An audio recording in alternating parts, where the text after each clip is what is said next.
Hi, welcome to NDE TV. I'm Peggy Robinson. Today's guest is Ruth Rothier. Rosa Clothier. I'm sorry, Ruth, we say your name. Rousseau Clothier. It's Ruth first. Yeah. Thank you, Ruth. And you've had 3 near-death experiences, a lot of spiritual experiences, and I'm going to let you take the floor, okay? All right, thank you. I would like to say hello to everyone and share my journey with you. My first death experience was at 16 and a half months old. And it's kind of hard for me to talk about some of these when I was a child. I had radiation when I was 16 and a half months old for a growth on my spine and my back, on my shoulder blades. And they blasted it with radiation, that's what I call it. Back in the late 40s and 50s, they just put radiation right on your spine. And it was about a circle about this big. I have a scar tissue. I have a complete, went right down to the bone where they put it. My mother held me.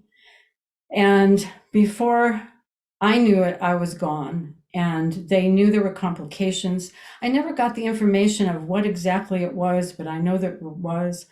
And I went back to exactly what I knew before I was born. And I never, ever forgot it. It was something that I knew that I was connected, that the God creation was with me or within me. It was amazing. Everyone asks me, how do you know this? How do you know this? But it was interesting because what they did was they had your mother hold you. And if anyone looks up irradiation back in those days, everyone's usually dead by the time they're my age. It brings in a lot of complications, cancer, and a lot of things happened to people. But my mom held me and I went over and I was engulfed with love beyond anything. And I never, ever forgot it. I mean, it was just absolutely, I was home. I guess that's the way that I interpreted it. I was home. And then all of a sudden, Ruth was back, and it was extremely pain. I just, for some reason, I know that was the way it was. And it's funny because, like I said, people ask me, how do you know? How do you know that you went over there? And I guess each time that I see a child, I see a little tiny child, and I see the sparkles in their eyes when they're born, and they look at you, but they can't really see and they can't hear all the way, but they're still connected to that realm of existence. And I guess that's what I experienced and what I know is true. And so there were years of transpersonal experiences when I was a child. I was a person who could sense things. I could see dead people. Just a lot of different things. But there was 6 times within the hospital, I was hospitalized when I was a child. I had heart complications. I didn't ride a bicycle until I was 13 years old. I couldn't be in any gym. They thought Ruth was going to die. So it was constant. And at 8 years old, I had an experience that I got very, very, very ill. And my parents, we had just moved away, about an hour and a half away from the doctor. And we drove down. And when I went to go and get out of the car, I passed out. And I landed on the sidewalk. And then I did not come to for about a day and a half. And that was, I think it was the next day.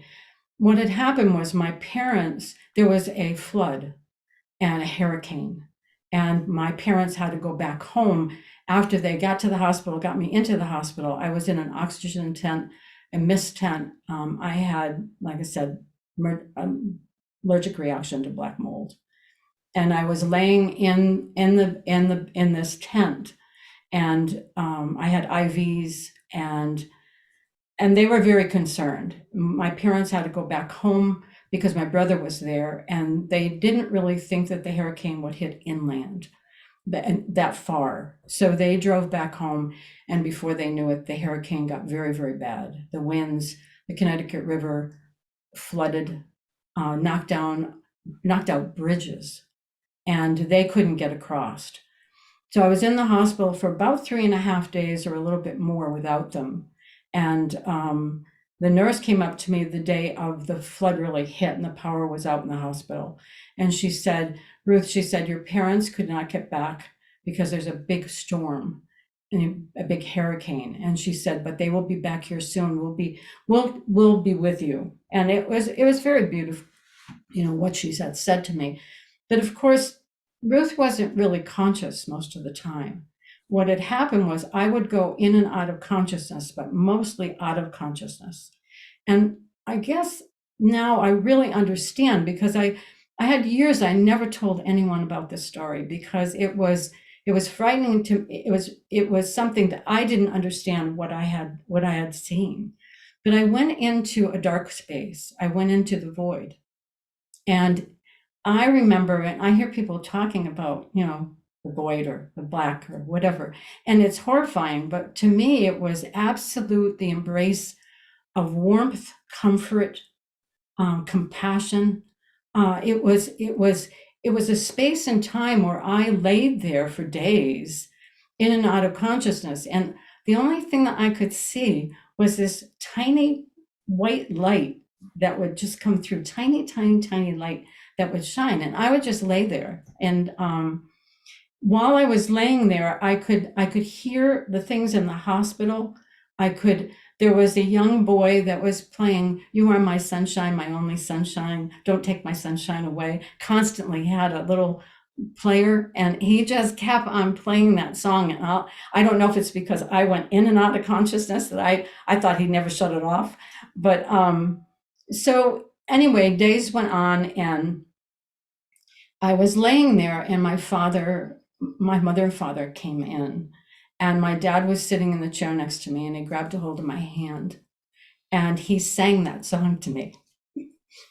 And I don't know how long it took, but I came to, and he was just, he kissed me, and he just said, come back, please. And I don't know how often. I know I was in a hospital for quite a while, because when I woke up, I know the IVs were put in my legs because they couldn't put them in my arms because my veins had collapsed.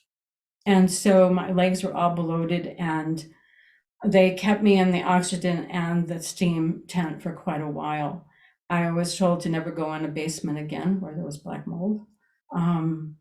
And so I guess what I would say to you is through these two experiences, I realize how powerful children's, no matter what their experiences are, how powerful they are and how they influence their adult life. And I would have to say that this set the groundwork for everything else that happened in my life. I had my second death experience when I was 20 years old. I was 7 months pregnant for my son. And I went to a cardiologist's office to have an electrocardiogram. They wanted the electrocardiogram taken just to see, because I was going to have a baby, and they wanted to make sure. So I went in, no problem. I had so many. I mean, you don't really worry about them when you have had them before. So I went in, and I laid down on the table, and he set the whole thing up, Dr. Ellsworth, and he said, Ruth, I'm going to start this. And I said, okay. And I don't know how far into it was, but I started losing my hearing. I couldn't hear. I couldn't hear very well, and I was getting very dizzy. And he said, Ruth, you're laying down. I said, I know I'm laying down. I said, you and I both know I'm laying down, but that doesn't matter. I'm getting dizzy, and I'm going to pass out. So he sat me up, and he said, get back your composure. Take some breaths and just get back your composure. When you feel comfortable, we'll lay you back down, and we'll start the electrocardiogram again. I said, okay. So finally he laid me back down. He started it up, and it wasn't very long. And Ruth's hearing completely went. I didn't know about death experiences and any of this. So I remember seeing him fiddling around with the machine. He got an epinephrine shot, gave it to me, and it did not react the way that they wanted it to.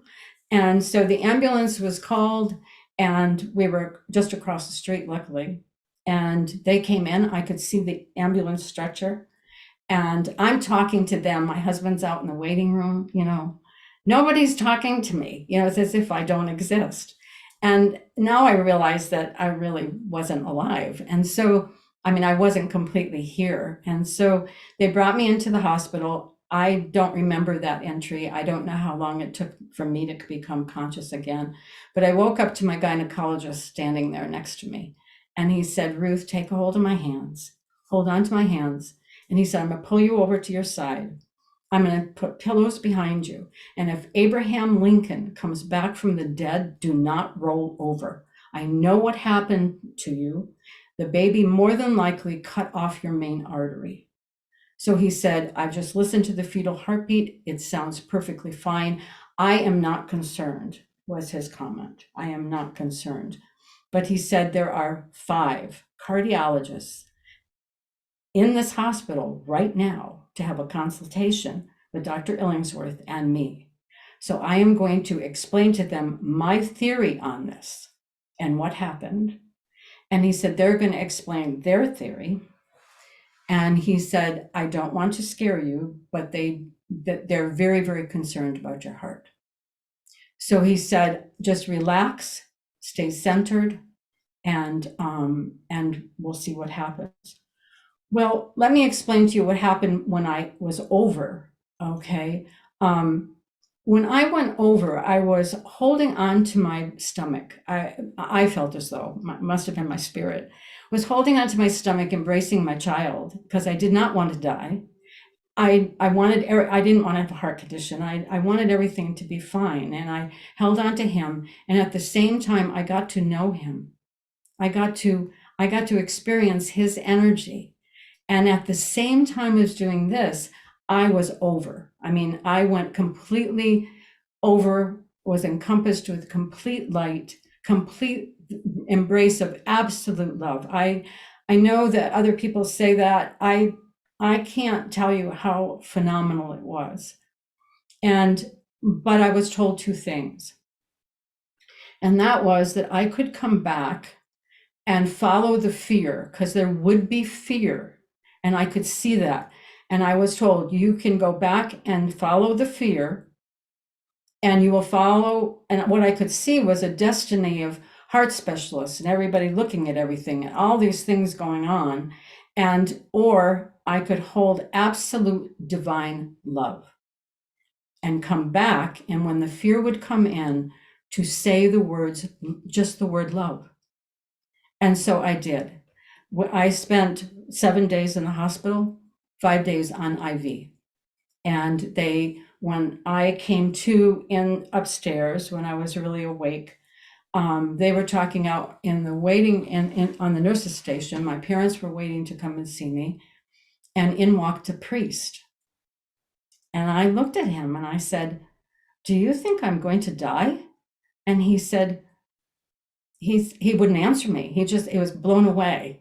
And so I said to him, I said, I really don't want to be rude, but right now I am really planning on having a baby in 2 months, and you're making me very frightened. So if I get any idea that I'm going to die, you will be called right away. But please leave. It's nothing to do with you personally, but you're really frightening me. And so he left. My parents came in, blubbery-eyed and everything, because they had heard the nurses out at the nursing station telling everyone that they had to roll me over every 15 minutes, take my fetal heartbeat, and they expected to do a C-section in the night, no matter if I died or not. And that they did not expect me to live. They were convinced that I was going to die. And so I wish I had a tape recorder to say out loud how many times I said the word love. And I'm telling you, it worked miracles. Mm. And because the nurses would come in, they would come over and check me for this. They would take the fetal heartbeat. And of course, being nurses that they normally didn't take fetal heartbeats. It would take them a while. So by the time they'd leave, they'd come back in 15 minutes, roll me over and start all over again. And I smiled at them often. I just smiled at them. And there was a man at the foot of my bed. And I know that other people experience things in hospital, but this man was so obsessed with being angry. He would throw things, he would beep the buzzer. And whenever I dozed, he was beeping the buzzer. And so the nurses came in that morning and they said, Ruth, we do not know how you made it through the night. They said, with our other guest at the foot of your bed, they said, you kept your composure all night long. And they said, how did you do that? She said, you've made it through the night. You've made it through the worst thing that could have happened. How you knew it. So how did you do it? And I said, I just held on to my baby and knew that two of us would be all right. And that's all I said, because I didn't understand the death experience. I didn't know people have death experiences. What was I going to say to them? Well, I went somewhere and they told me this. I wasn't going to say anything. So I was very, very quiet. And so it was just extremely interesting, because they kept me on IV for 5 days. I had nothing to eat. They brought me for every X-ray, everything that they could possibly do to prove. To me, it seemed like they were trying to prove that that it was going to be bad. And 5 days, they decided to take out the IV and let me eat, which, being a pregnant woman, I was very happy. So on the way home, the first thing I had at the 7th day was strawberry ice cream. So it's just, you just sit there and I guess with all of these, and I was hospitalized 6 times when I was a child. And each time I would surrender and I would ask, and I would just ask for help. And I did that the time that I, was going to have my son. 2 months later, I had a beautiful baby boy, completely healthy, nothing wrong with him. They checked him from head to toe to make sure there was nothing wrong. But right now he will be 55 in June. And he's just absolutely wonderful person. So I guess through these, what I would say is that I learned that we're taken care of no matter what happens. So the next thing I'd really like to share with you is my son I was about 36 years old at this time. And I was dragging a leg, was just into a wheelchair. And I was in excruciating pain. And there was nothing anyone could do for me. I went to chiropractors, I went everywhere, and there wasn't any answers. So I would sit at night and I would just ask. I'd go back to that space and I'd just say, is there anything that you can show me or lead me to? Would you lead me to somebody that can give me some answers so I could live a healthy life? At this time, I had 4 children. I was really told if I had my second 2 that I'd probably end up in a wheelchair. And that story is that I could sense them. They were sitting on my shoulders and I knew that was my destiny. So I took a chance and I ended up still in a lot of pain, but not in a wheelchair yet. And so I guess I'm going to say that what had happened after that was so astounding that people have to realize that when you ask a question, you have to be quiet enough and you have to really understand that your answer might not come as you want it. Well, my son called me and there was a potluck supper downtown. And he said, when I come home from school, he said, come on down to the potluck with me. Dad will meet us down there. Just come on down to the potluck. I said, okay. So we got into the car and he says to me, Mom, he said, I just went up to the ashram in Upper New York State. And he said, I sat with Guru Mai and I sang chants. He said, I have one of these. Would you sing this with me? I said, yes, I certainly will. Okay. I mean, I was brought up Catholic. I didn't, there's no way that I knew what he was talking about. And he looked at me and he's smiling at me because he knows me. Okay. And he knows I believe in healing. He kind of knows who I am. And he says to me, he says, Mom, he said, can you, he said, just do this with me. It'll take us 45 minutes to get downtown. Let's just sing Om Namah Shivaya. I said, okay. And he said, and it means the God within. I said, okay. So I started singing with him. We were singing back and forth, and we were having so much fun. We laughed all the way down there. It was absolutely wonderful. The astounding thing was that when I went to go and get out of the car, when I normally got out of a car, I would have to stabilize my legs. I would have to breathe, stand really still. I would have to make sure they're very stable, because if not, one would go out from underneath me. So I went to go and do that. When I got out of the car, I didn't have any pain. No pain whatsoever. And I went, okay. So I took a walk, and I was walking with a stride rather than, it was hard. He handed me my baby, and I walked into the potluck. And of course, there was no one to talk to. I just had this profound experience, but I had not registered what I had asked for yet. And so I thought, what happened? And of course, Todd was involved in Aikido at the time, and everybody was there, and he was talking. And I thought, okay, I'll wait to be able to say something. And I kind of kept it quiet within me at first. For 2.5 days, Ruth had no pain, absolutely no pain whatsoever.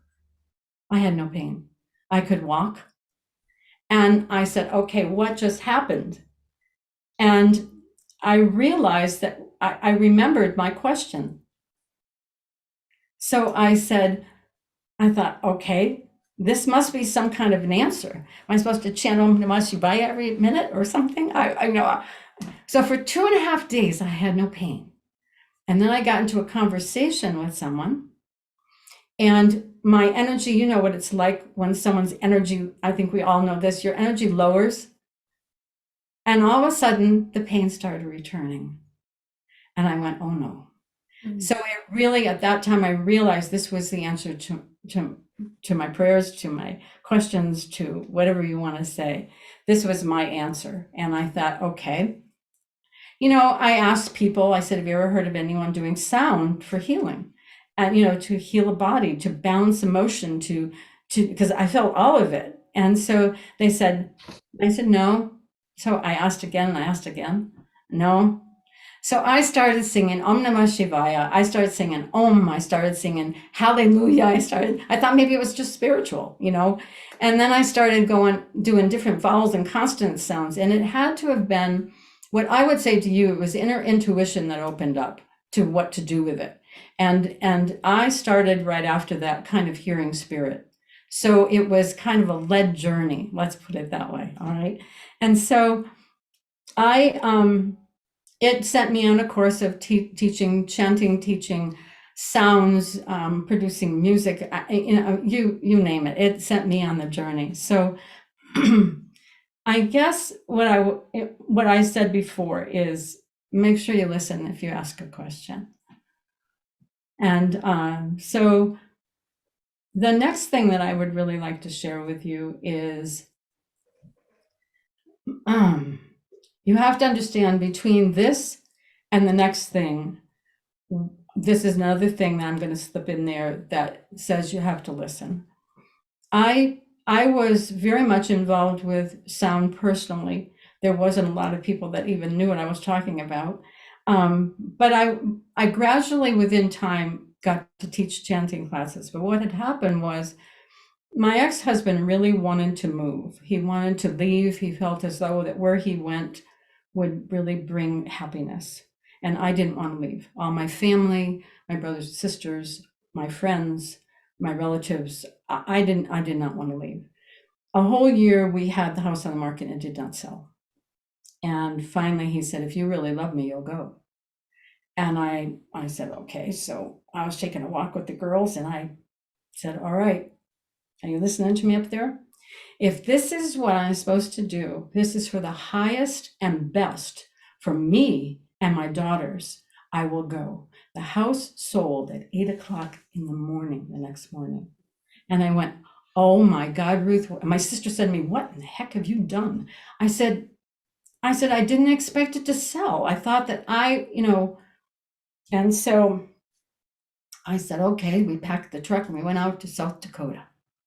We went from Massachusetts to South Dakota, and Ruth arrived. And from that day forward, Ruth was teaching chanting classes. I was talking to people. I was communicating with health reviews. I was doing everything. I mean, I was there. I started bringing spirit forth, and it was just beautiful. It was absolutely wonderful. And my third death experience came when I was in South Dakota. We had a Healing Hearts Institute. Everything was going beautiful. And Ruth, I got a bladder infection when I came back from speaking at Mount Shasta for Mother's Conclave. And I had kind of a chronic problem with that. I think it was health reasons. And so I went to the doctor, I got an antibiotic. Now you have to understand that when I was 9 years old, I was 13 years old, I was diagnosed with an overdose of antibiotics, and I got an allergic reaction and was in the hospital. I took them for 9 solid years, so I wouldn't get strep throat or anything. And so I knew that antibiotics probably wasn't a very good idea, but so I got the antibiotic, and then I got an allergic reaction of a rash. So they gave me another one, and I took the tablet. And you know, when you take something you know you shouldn't have done, I tried to choke it back up. I tried everything, and it wouldn't come up. And I went into the bed, and you have to understand that at that time, a lot of us are connected, and we kind of know techniques. We learn different things that keep us balanced and keep us safe. And I believed in healing. I mean, I was convinced everything was going to be perfectly fine. And so I went to bed, and before I knew it, I was dead. And I knew I was dead this time. I mean, there was no doubt in my mind. No one could tell me that I didn't die. I was laying there, and I still never heard anyone talk about death experiences. And so I laid there, and I held on to my body. I said, no, Ruth's not going to die. Daniel had just asked me to marry him, my husband that I have now. And I had my beautiful girls, my sons were grown, and there was no way that I wanted to go. But before I knew it, I was gone. I mean, I was up there, and I said, okay, hi, everybody. And it was not unfamiliar to me at the third time. And I guess the way that I would describe it was absolute divine love, absolute embrace that you just can't ever forget. It was just beautiful. I felt comfortable. Again, I was home, but I didn't want to stay there. And so I could see there was lots of beings there, but a lot of them I didn't recognize. They were every domination that you could possibly ever imagine. There's Native Americans, Buddhists, and the only three that I really knew was because of my background, was Jesus, and it was Mother Mary. It's the energy. I saw very many other females, but she was the one that I recognized. And they would step forward and they would talk to me. And they showed me at that time, but I'm going to back up a little bit, because when I went over, I was encompassed in sound.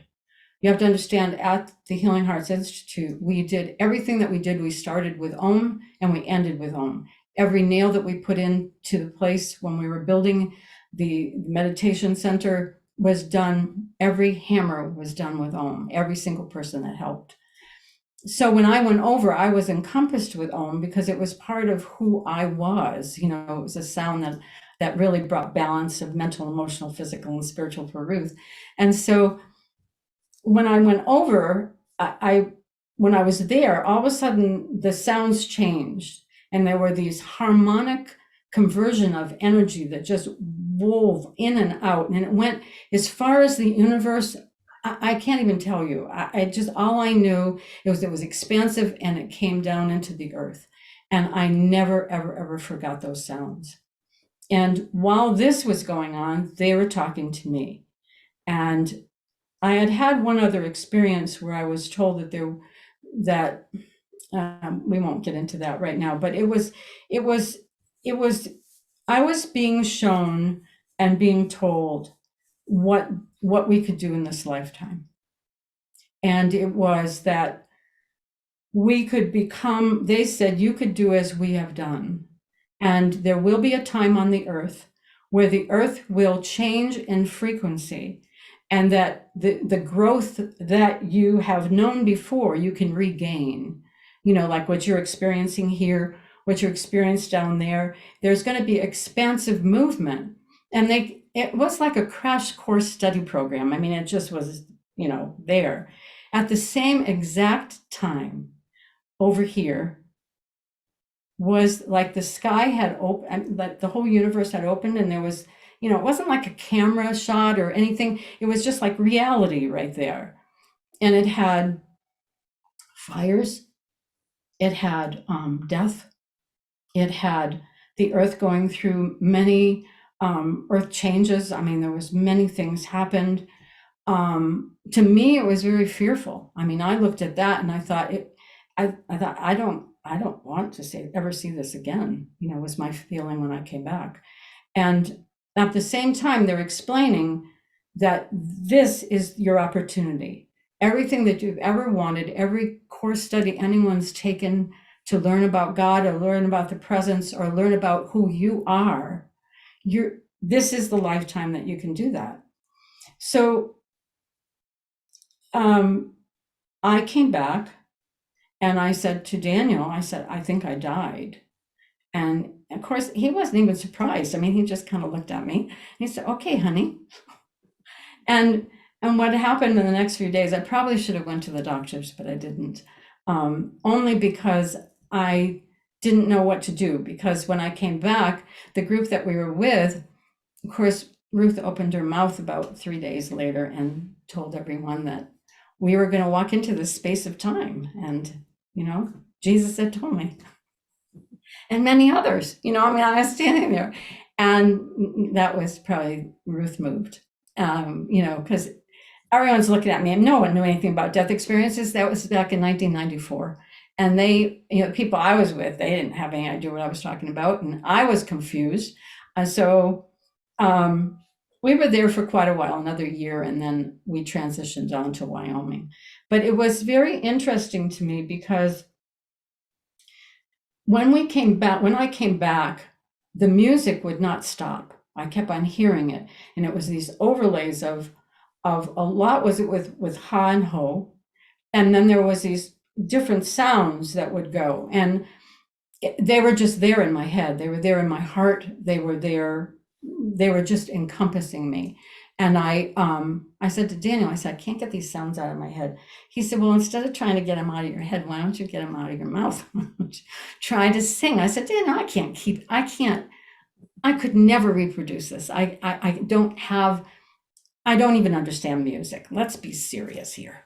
So he said, I couldn't even read music. So he said, let's just do it for fun. We have a meditation class tonight. Let's just do it. And let's see what happens with it.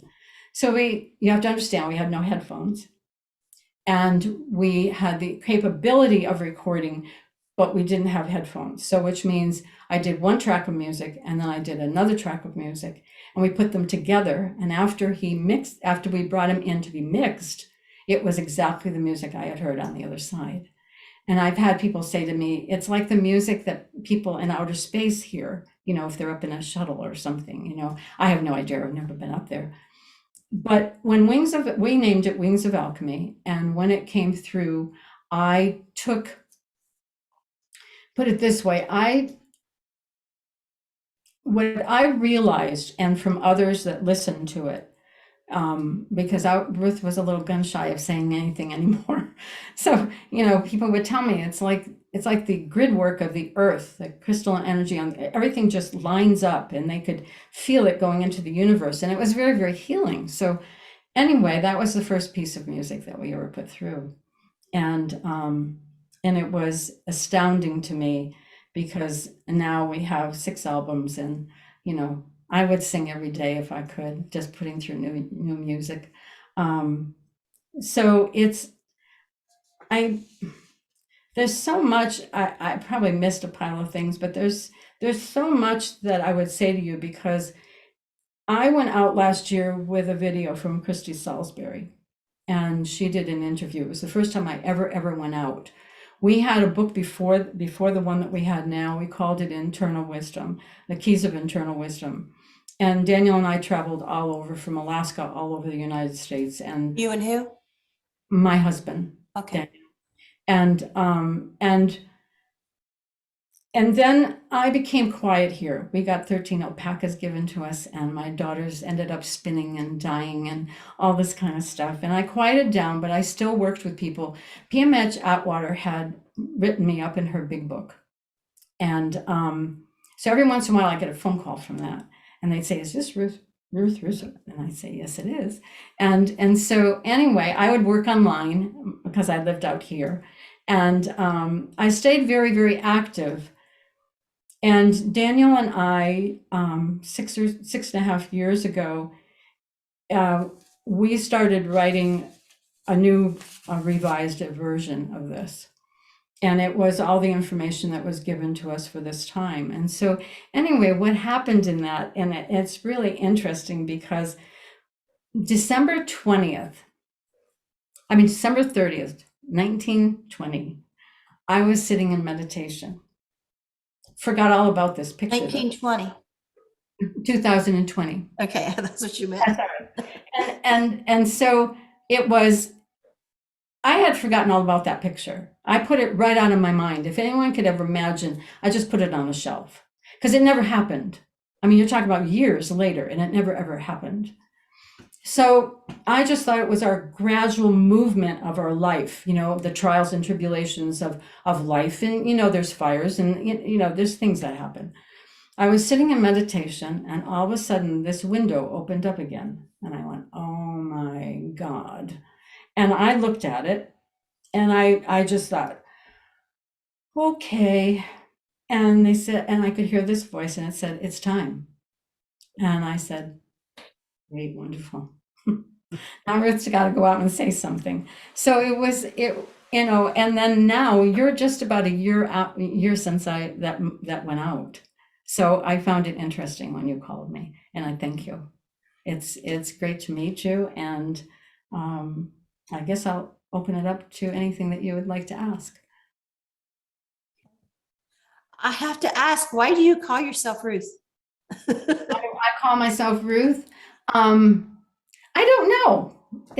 Maybe it's an identity I have to take on, and I've never taken it. Have you always done that? Like, I Ruth don't did this, Ruth did that. I mean, No, it's something I don't honestly know. Now I will have to look into that because nobody's asked you like why you do that. no. And this is probably the first time. I know that recently in our work I've been reading through, we put together a whole course study program, and I read through it and I find other things, and this might be what it is. It's when the personality grows to a certain level that your soul can expand. And so it has an identity, and Spirit has always told me that that you are going to walk into whom you really are. And that might be it. You realize that lots of times when we meditate, or lots of times when we do things or we go places, we're told to not refer to us as a name. So it's kind of peculiar that I have through this whole thing, which I don't think I've ever done it before. Really? So I think no, I don't. And so it is a feeling that I think that we start embracing who we are in this embodiment, and then we grow further. It's almost like we accept human embodiment and we accept being alive. It was like sometimes like you were talking about Ruth as if you weren't Ruth, like Ruth did this or that, or Ruth thought this, or you didn't even notice that you did it. Well, you might have been speaking partially to Spirit, because I do channel. So thanks a lot, guys. Which I normally do not say. I am a complete fluid channel of many of these beings that are, and I've never really gone out and said that. I think I went to one of the meetings they have for people that have death experiences, and I said it once, and my husband was walking out of this room, and he turned around because I said I am a fluid channel, and so he said, "Whoa," he was just, so I would have to say that I meet them. I used to trans channel, but I don't do that. You might be Uh, surprised when you watch this later today. I have it uploaded tonight. How many times you said Ruth did this or Ruth thought that, or It's more than likely they're here. You know, I mean, it's just it's yeah. Can we do it over so Ruth doesn't say Ruth? no, I think it's great.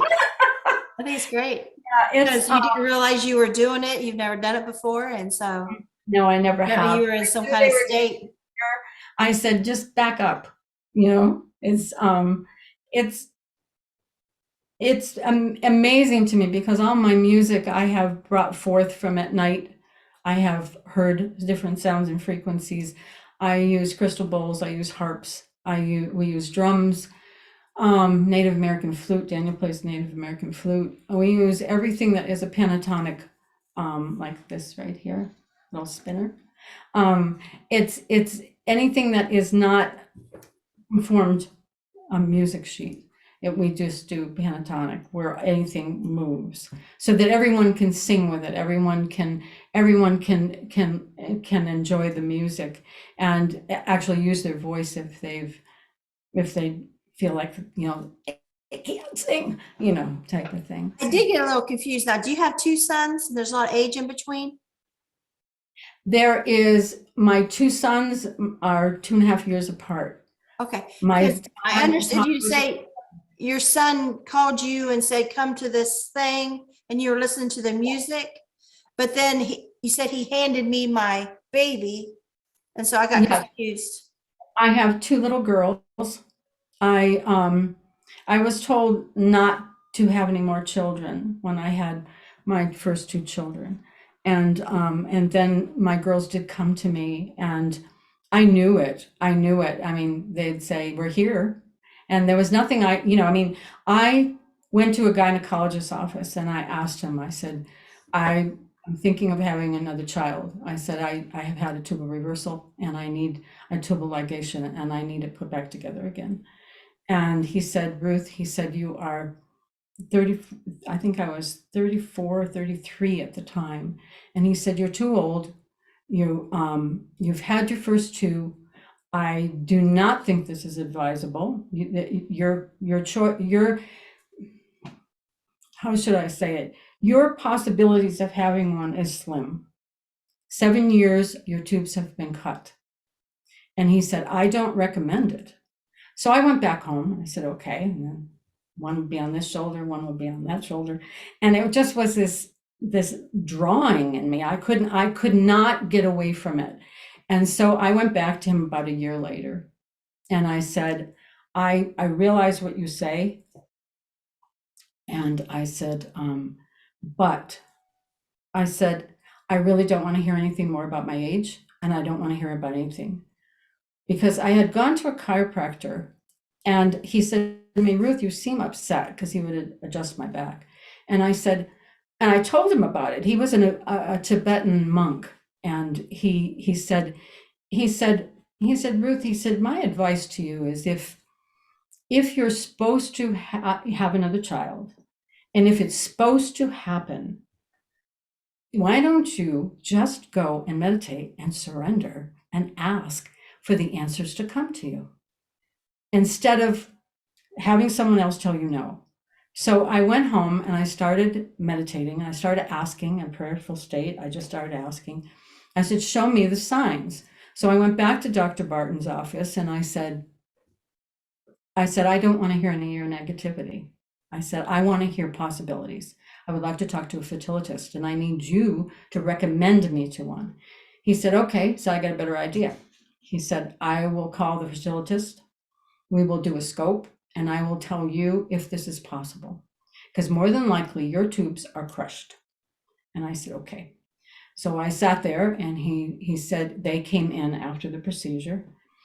I found out that the insurance company would cover 100% because they didn't tie the tubes. So they would cover everything. And they walked in, Dr. Barton walked in, and then the fertilitist walked in, and Dr. Barton said, I will wait for him to come in. And then he came in. And I said, could you guys please tell me, because you're groggy after something like that. I said, could you please tell me what you found? And the fertilitist said, I don't know how to say this to you, Ruth. He said, when we looked at your tubes, they were as if they were cut yesterday. I don't have any idea how that happened. And he said, I look at this and I say, there is always chances that you take for a tubal thing. He said, and that would hurt you greatly if this happens. But he said, I, in my right mind, cannot tell you not to do it because of what I see. He said, this is like something, a miracle, because he said, it can't, he said, it's never happened in my whole life of seeing anything like this. So he said, when do you want to go in? And I said, as soon as possible, before I change my mind. And so he said,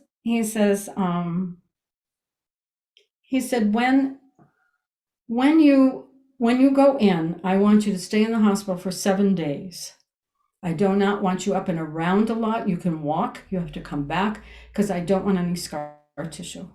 And he said, I'm going to be on your case when you go home. I said, okay. So I went in there 6.5 hours on the operating table. And about 3 months later, I was pregnant for my first daughter. So he didn't want scar tissue, like walking around right after surgery would cause scar tissue? Well, what he had told me was you have to take it easy. And the Tibetan Lama I was going with actually gave me a homeopathic that was for, I guess for surgery. I've taken it when I've had a hernia before. It helps repair things. But what had happened was I went into the doctor after that because I was all red and I got nervous. I thought, oh God, everything's going downhill. And I went in there and he said, Ruth, there's nothing wrong. He said, your nerves came back to life sooner than we thought it was. So he said, it's my nerves came back to life. It really hurt. My whole nerve is like, sometimes when they do that, they can damage a nerve, but my nerve is back. And so I don't really know why it worked, besides it was supposed to happen. That's the only thing I could say to you.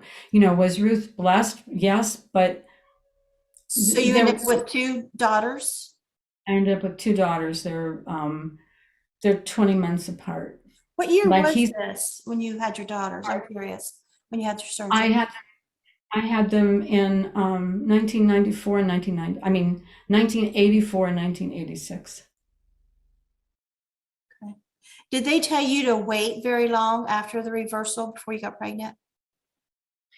Yeah, I had to, I cannot remember how long it was, because I'm trying to think of when I found out I was pregnant, because I had to go in and have them look at where the baby was and everything. And they told me there still could be a chance that things wouldn't go well, but it did. So I don't know why, you know what I mean? Like I've heard so many people tell stories of it not working that I had tubal pregnancy in 86. That's you how did. I had my second NDE was from a tubal pregnancy from having my tubal ligation reversed. Only I was 25 years old, but he told me to, I think wait a month. Story, right? I'm sorry. No. I'm just thinking, because I think he told me to wait a month to like give it that time to heal. I think it was 6 weeks, a month or something. Yeah. And I think I was pregnant the next month. Like I didn't have that month. And so I kind of think I got some blame, like, well, when I had the tubal pregnancy, well, you should have waited longer before trying to get pregnant. Than not doing it right away. But I thought to do it right away because the tube was just open, that would be more open, like maybe it would close. But anyway, so yeah, I had a tubal pregnancy and then tried to get pregnant for 7 years after that. Well, actually I had a tubal pregnancy. I was pregnant again the next month and miscarried at 2 months, and then tried for 7 years. We were going through a divorce and we got pregnant. But it was another tubal pregnancy, but I caught it in time. My doctor listened to me this time because I knew the signs. He didn't listen to me before, because he said, if you're 1 day late, I want you in here getting a pregnancy test to keep up on this, because they can check the HCG level. And if it starts going down, that maybe it's trapped. Yes. But Yes. there was no sign it was still a pregnancy other than after this 7 years later, other than me saying, I know it's a dual pregnancy. I remember this pain so well. And he said, well, if it's not, and we do the surgery, it'll kill the baby. And I said, I know it is for a fact. I know it is. I wanted the baby, of course. I wouldn't have done anything to, end the pregnancy. My ex was furious about me being pregnant. I didn't care anymore what he thought. But so, yeah, after the surgery, he said, you were right. It was still a pregnancy, but it didn't rupture the tube because we got it early. Where the first one ruptured the tube and I had internal bleeding and all that in 87. Right. Yeah. Yeah. I was told when I was going to have my second one that I had to, for both of them, go in and, at 6 weeks after, I missed my period, or, would be the 6th week. And they told me to come in, and they did the ultrasound and stuff. And with both of them, they were right where they were supposed to be. Yeah, and I'm so happy to hear a success story. I'm so happy that somebody got it and got babies out of that. I'm happy for you. I I had heard so many that weren't. I always considered that being a sign that they were really supposed to come in, and that, and nothing happened with it except my back got worse.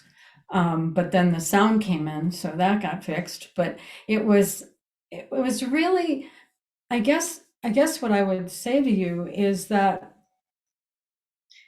I didn't understand. I mean, to think 6.5 hours, I mean, you know what it takes to put those things back together again, and what you have to go through and everything. And I told probably a few people. I never told anyone because I thought they would think I was crazy, like my gynecologist.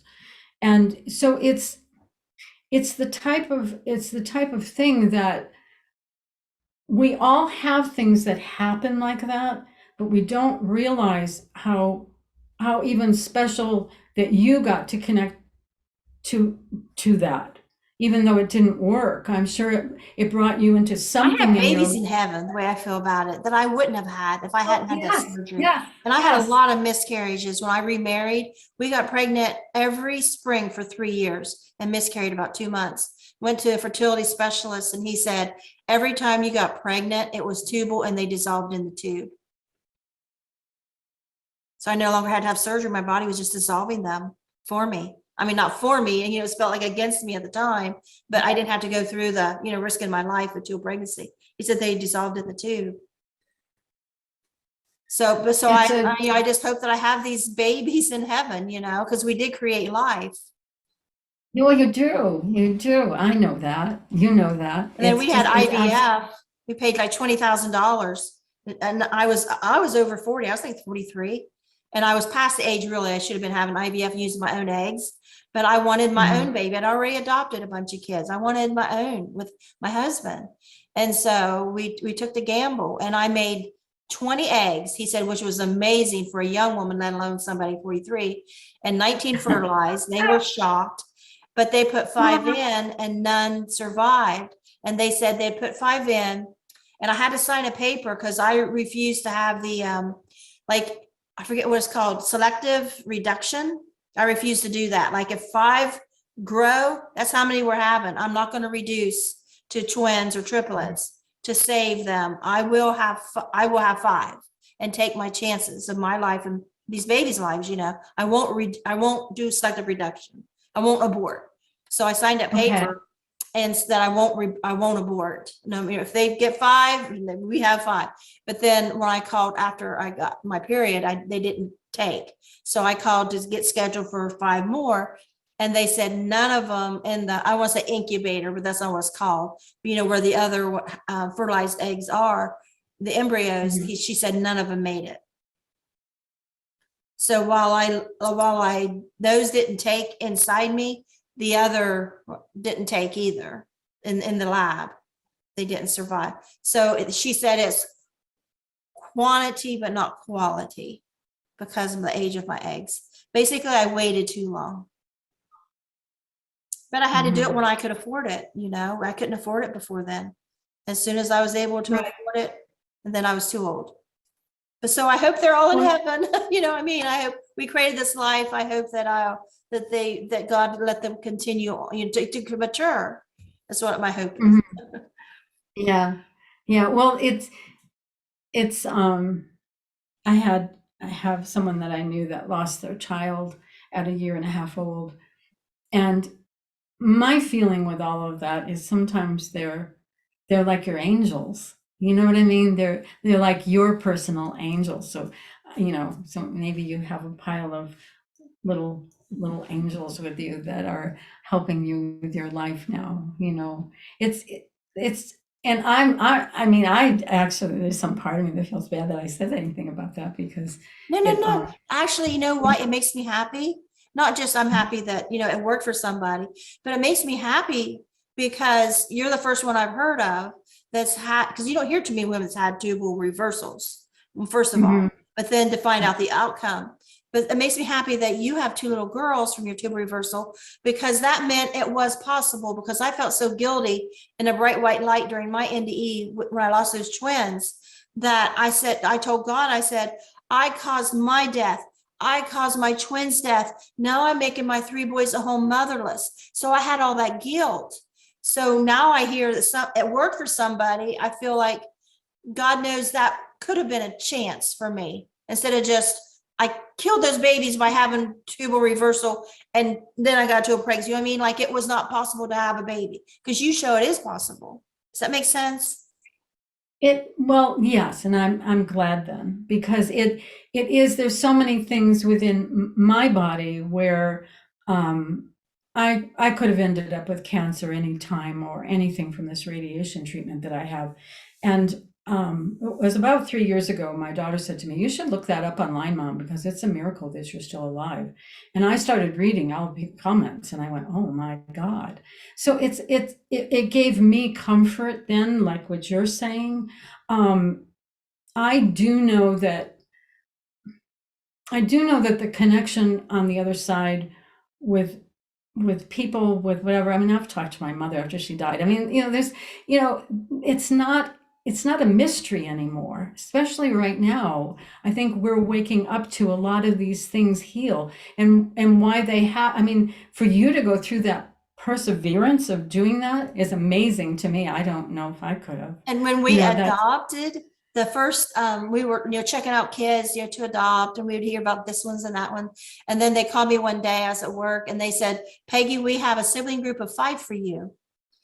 And she started naming their names and their ages. Twin girls, Samantha and Stephanie. They're 8 years old in this sibling group. I was like, they're mine, they're mine, they're mine, they're mine, they're mine. how Twin old were girls. they? Huh? How old were they when you got them? 8 years old. There was a Oh my 4-year-old little goodness. boy, Joshua, and Shalina was 6. And Samantha and Stephanie, the twins, identical twin girls, beautiful, were 8 years old, and the oldest was 9 years old. And I think they're ours.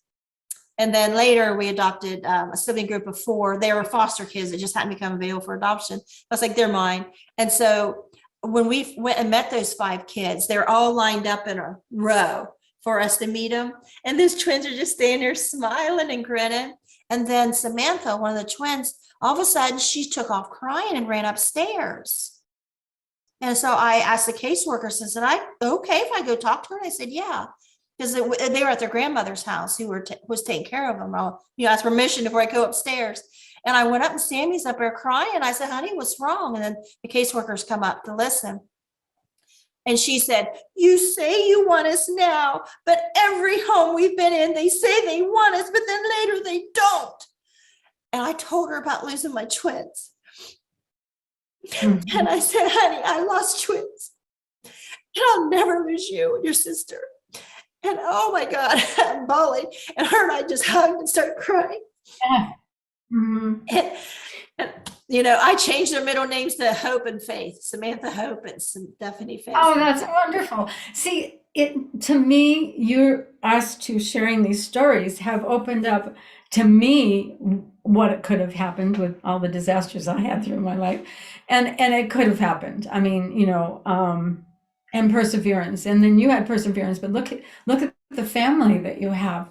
You know what I mean? Like everything, if we would just let go of even the earth right now, the way it is, and we would just start looking at things that are working out rather than expecting the world to change, and because I don't know how much it's going to change.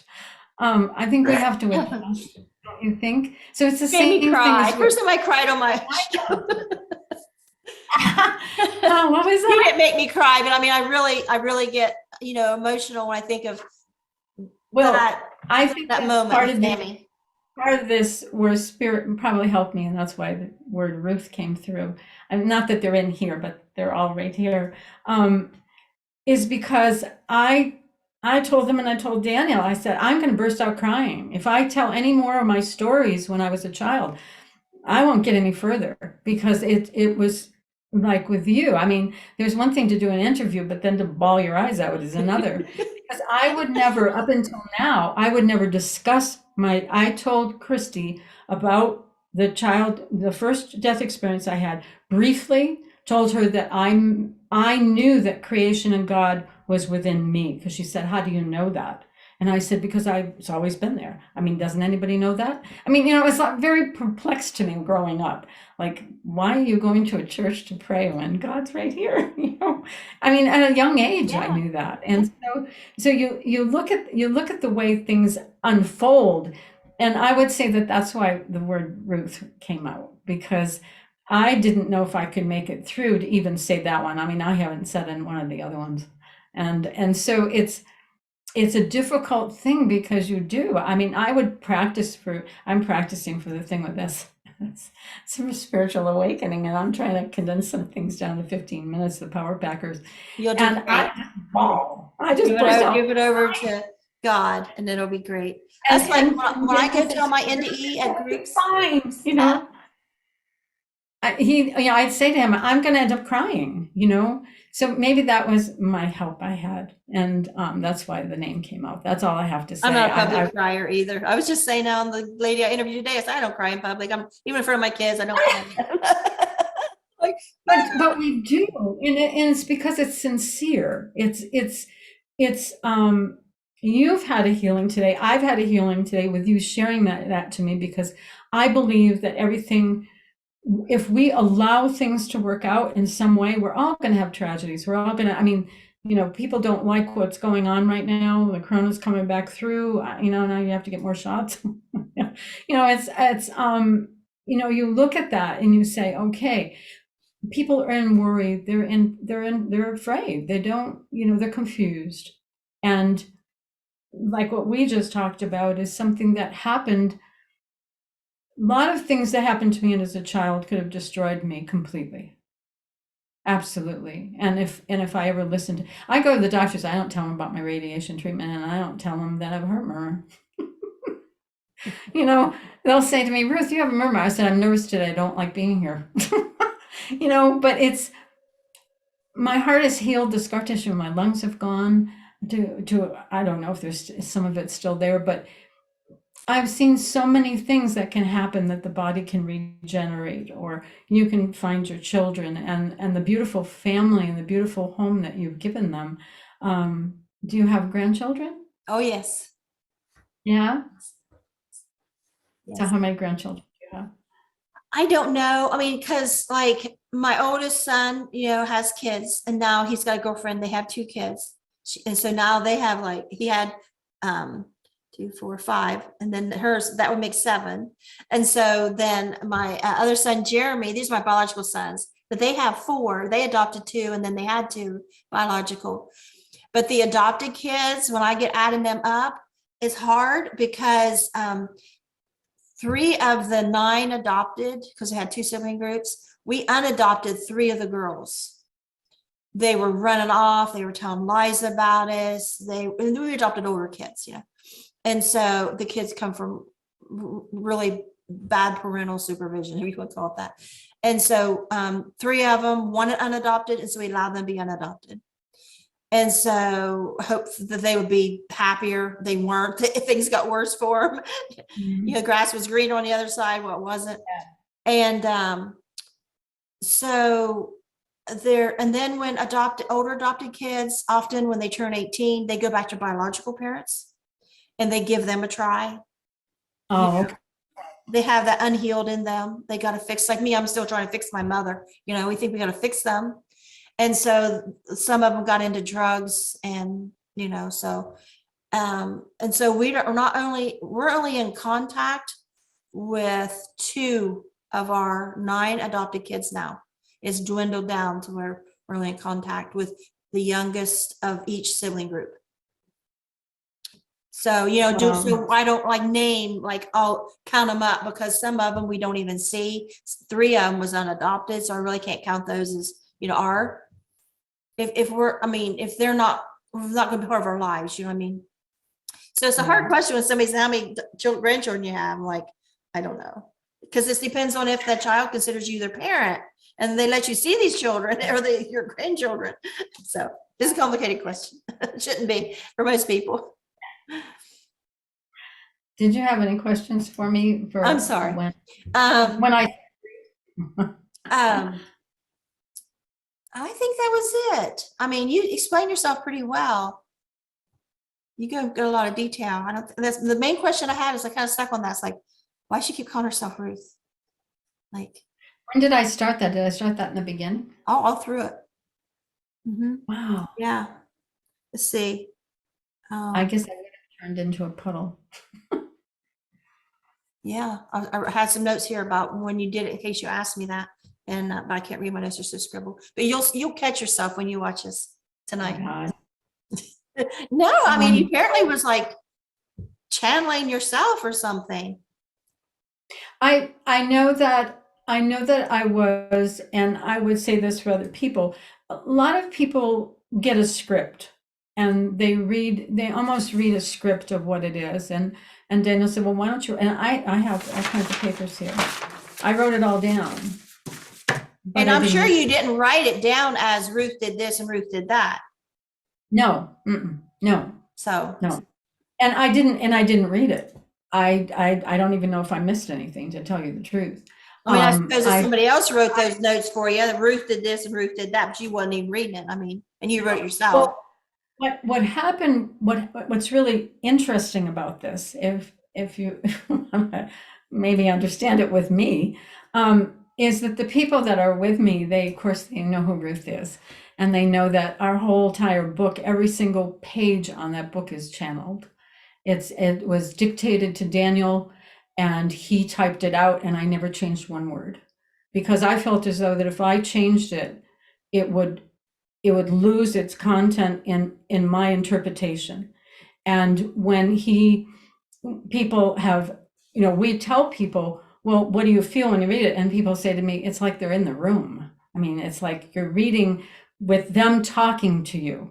It is a personalized book to have you understand who you are and what you can accomplish in this lifetime. So it's interesting that this happened because I said to everybody, I've got to get a script because Ruth's going to end up crying because everything was so. Pardon? You just did it. Yeah. But I said that to them because I was explaining myself to them. And I said, you have to understand what's going to happen.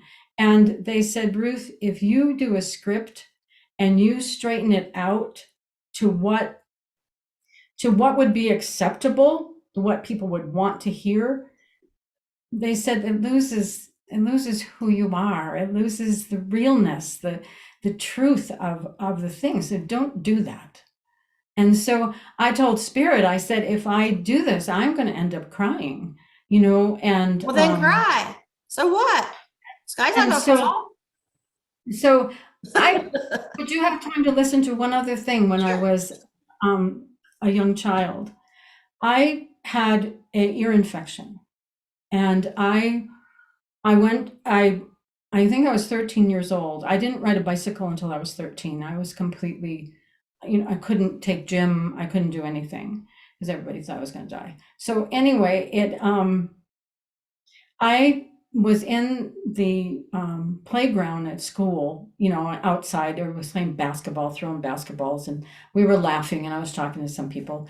And all of a sudden, this basketball came and hit me in the head.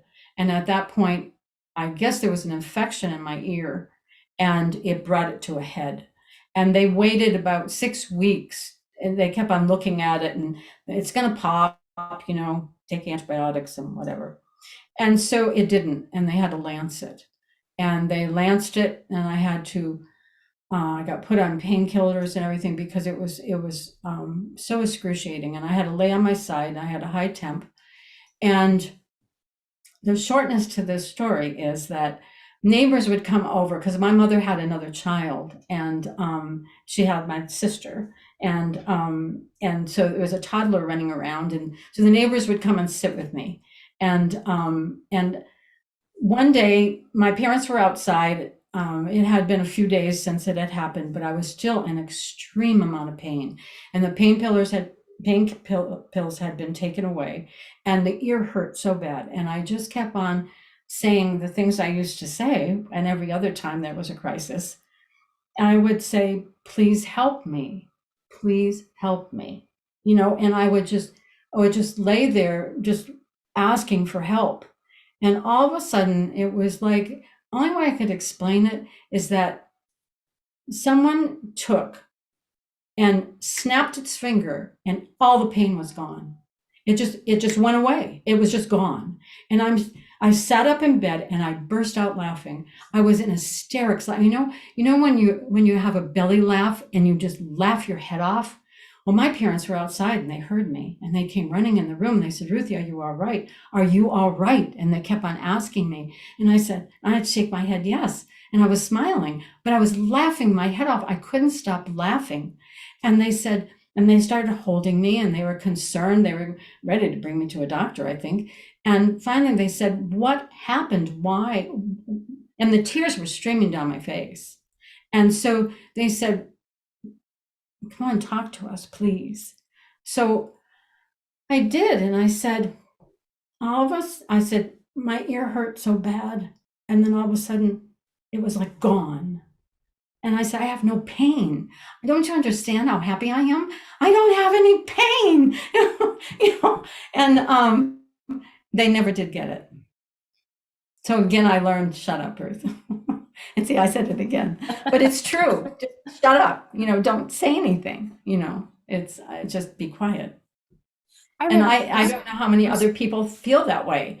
To think that I got sound when I couldn't carry a tune, could not read music. I didn't understand music. I had no desire to do music. I didn't, and now it just comes. So I think once we surrender to what our destiny really is, things start opening up. So that was a big blessing to me. I don't know if everyone can understand it, but it was so astounding to me that it went like that. If it had gradually gone, I would have never thought anything about it. But it was like the snap of your fingers. It was excruciating pain to nothing. You just answered the question I was getting ready to ask. It's like you had no knowledge of music and things until that day that you started realizing that you were healed by doing that chanting with your son.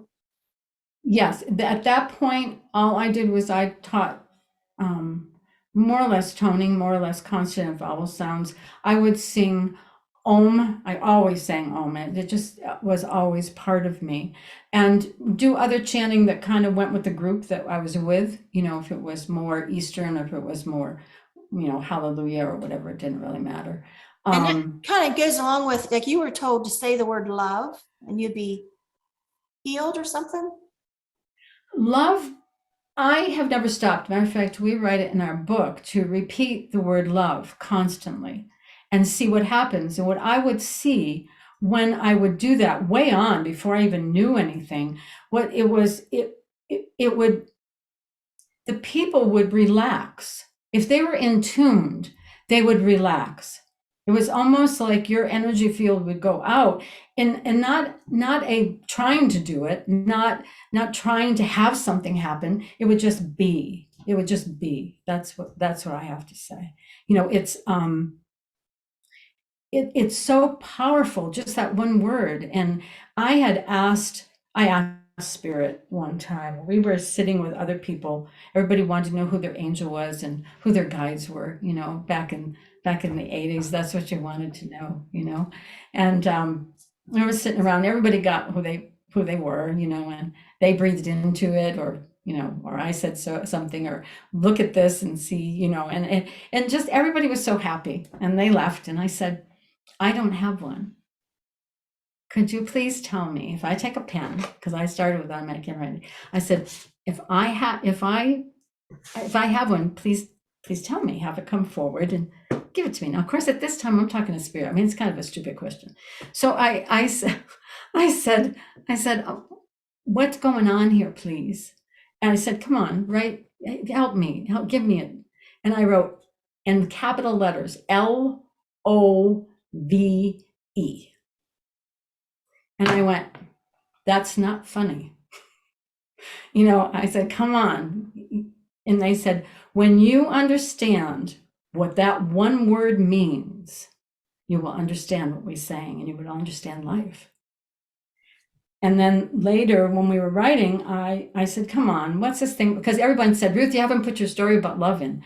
So I put it in, and of course, there's other things that happen. They said, you haven't put that one in, So the reason that they're all in the front is so that people can realize their transpersonal experiences. But in that, what got written was, love is not a definition, it's an experience. There is no definition for the word love. It is an experience that we experience and we become. And it's like what you felt when your kids came to you. It's that, Kirsta asked me, well, how do you know? What do you, people have asked me that. And I said, what does it feel like? And I said, it feels like Christmas morning. It just feels exciting, or it's warmth. It's just warmth. And that's when I was 9 years old, and I went into that. I call it the void now from understanding, but back then I didn't understand it. Into that darkness, it was warmth. And I think when we say the word love, our heart opens. I don't know of anyone that can say that word intentionally with a centeredness in your heart and not have your heart get warm, especially after you do it for a while. So that was my journey with, and it still is, The first time we brought our first 5 adopted kids, the sibling group, home for a visit. It's a 2-hour drive from their grandma's house to ours. And just as we pulled in, because there's 4 girls and the baby boy, Josh, is 4 years old. And just as we pulled in the driveway, I turned around to, say we're home. And I looked at him and he was pouting. And I said, Josh, what's wrong? And he said, I don't want to call you Jim and Peggy. I want to call you Mom and Dad. Oh my God, love. Instantly, my husband and I both at the same time bust up laughing. It's love. Like we found love. I tell him that story all the time. We found love with him in that second. Well, it's those times that, people don't think that they have transpersonal experiences. And I'll just say, you haven't looked at them, because they're all around us. They're whatever, I think from all of these and from your experiences, my feeling is that that's where your heart starts opening. And I think in this lifetime, that's what I've been shown that is going to happen, is that our hearts are going to meet our souls, meet our spirits. The heart is more than, now people are talking about it. When we first started writing it, nobody talked about it. It's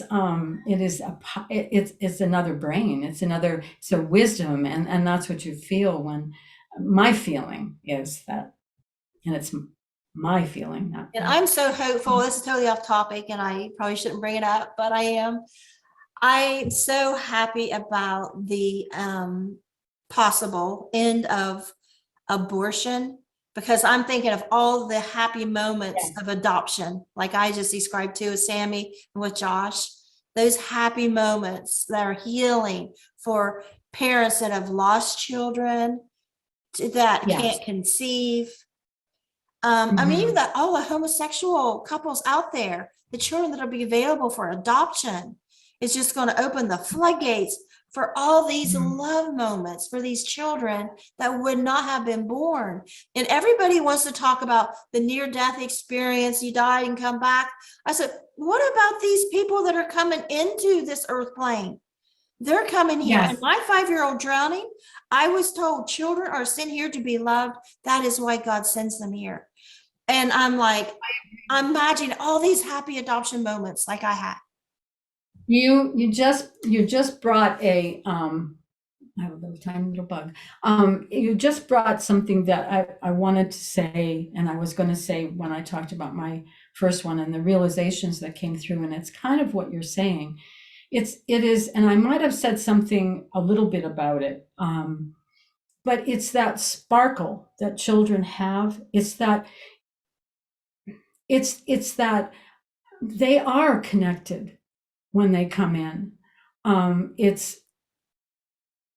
It's that type of thing. I see it in my grandchildren. I see it in my little 2-year-old grandchild, and I've seen it in every one of them that we've had.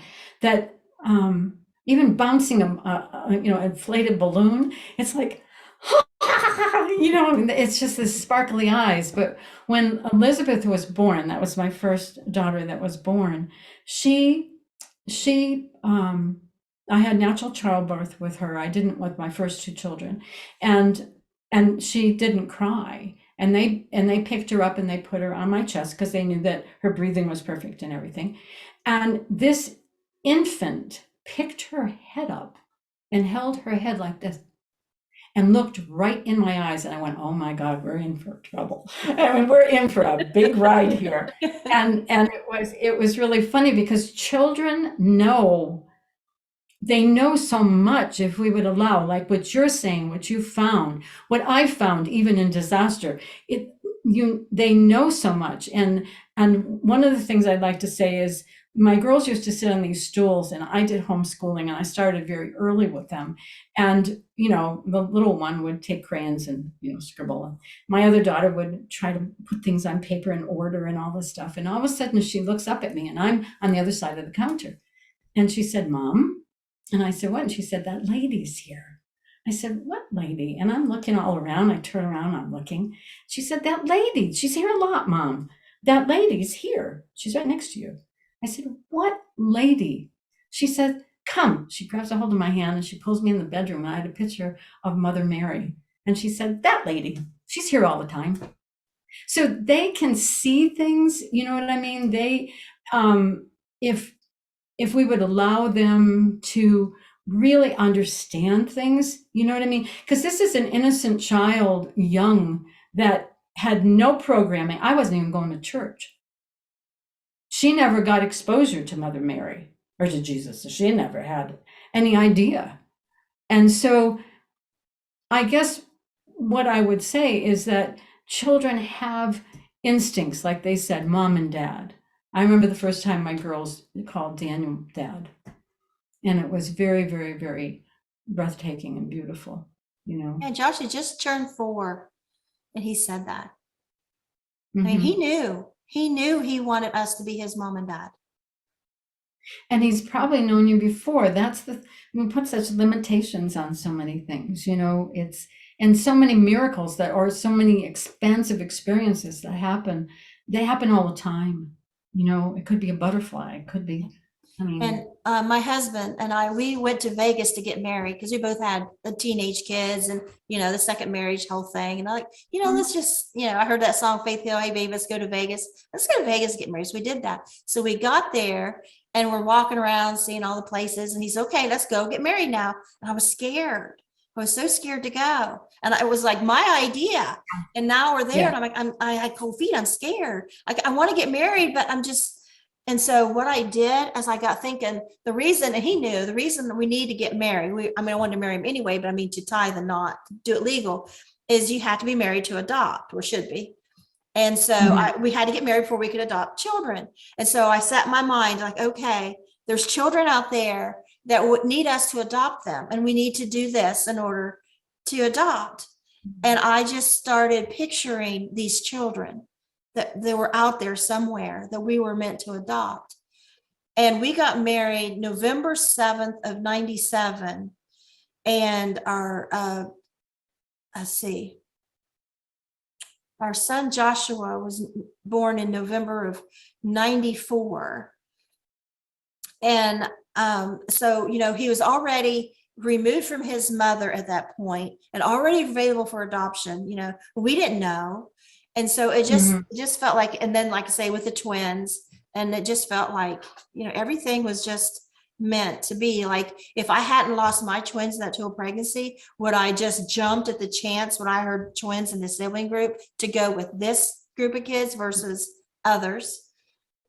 So yeah, it's all, like I said earlier, lady I talked to earlier, it just seems like there's things that's meant to be in our life. Like, we have all this free will, this big playground, but there's certain points we're meant to hit.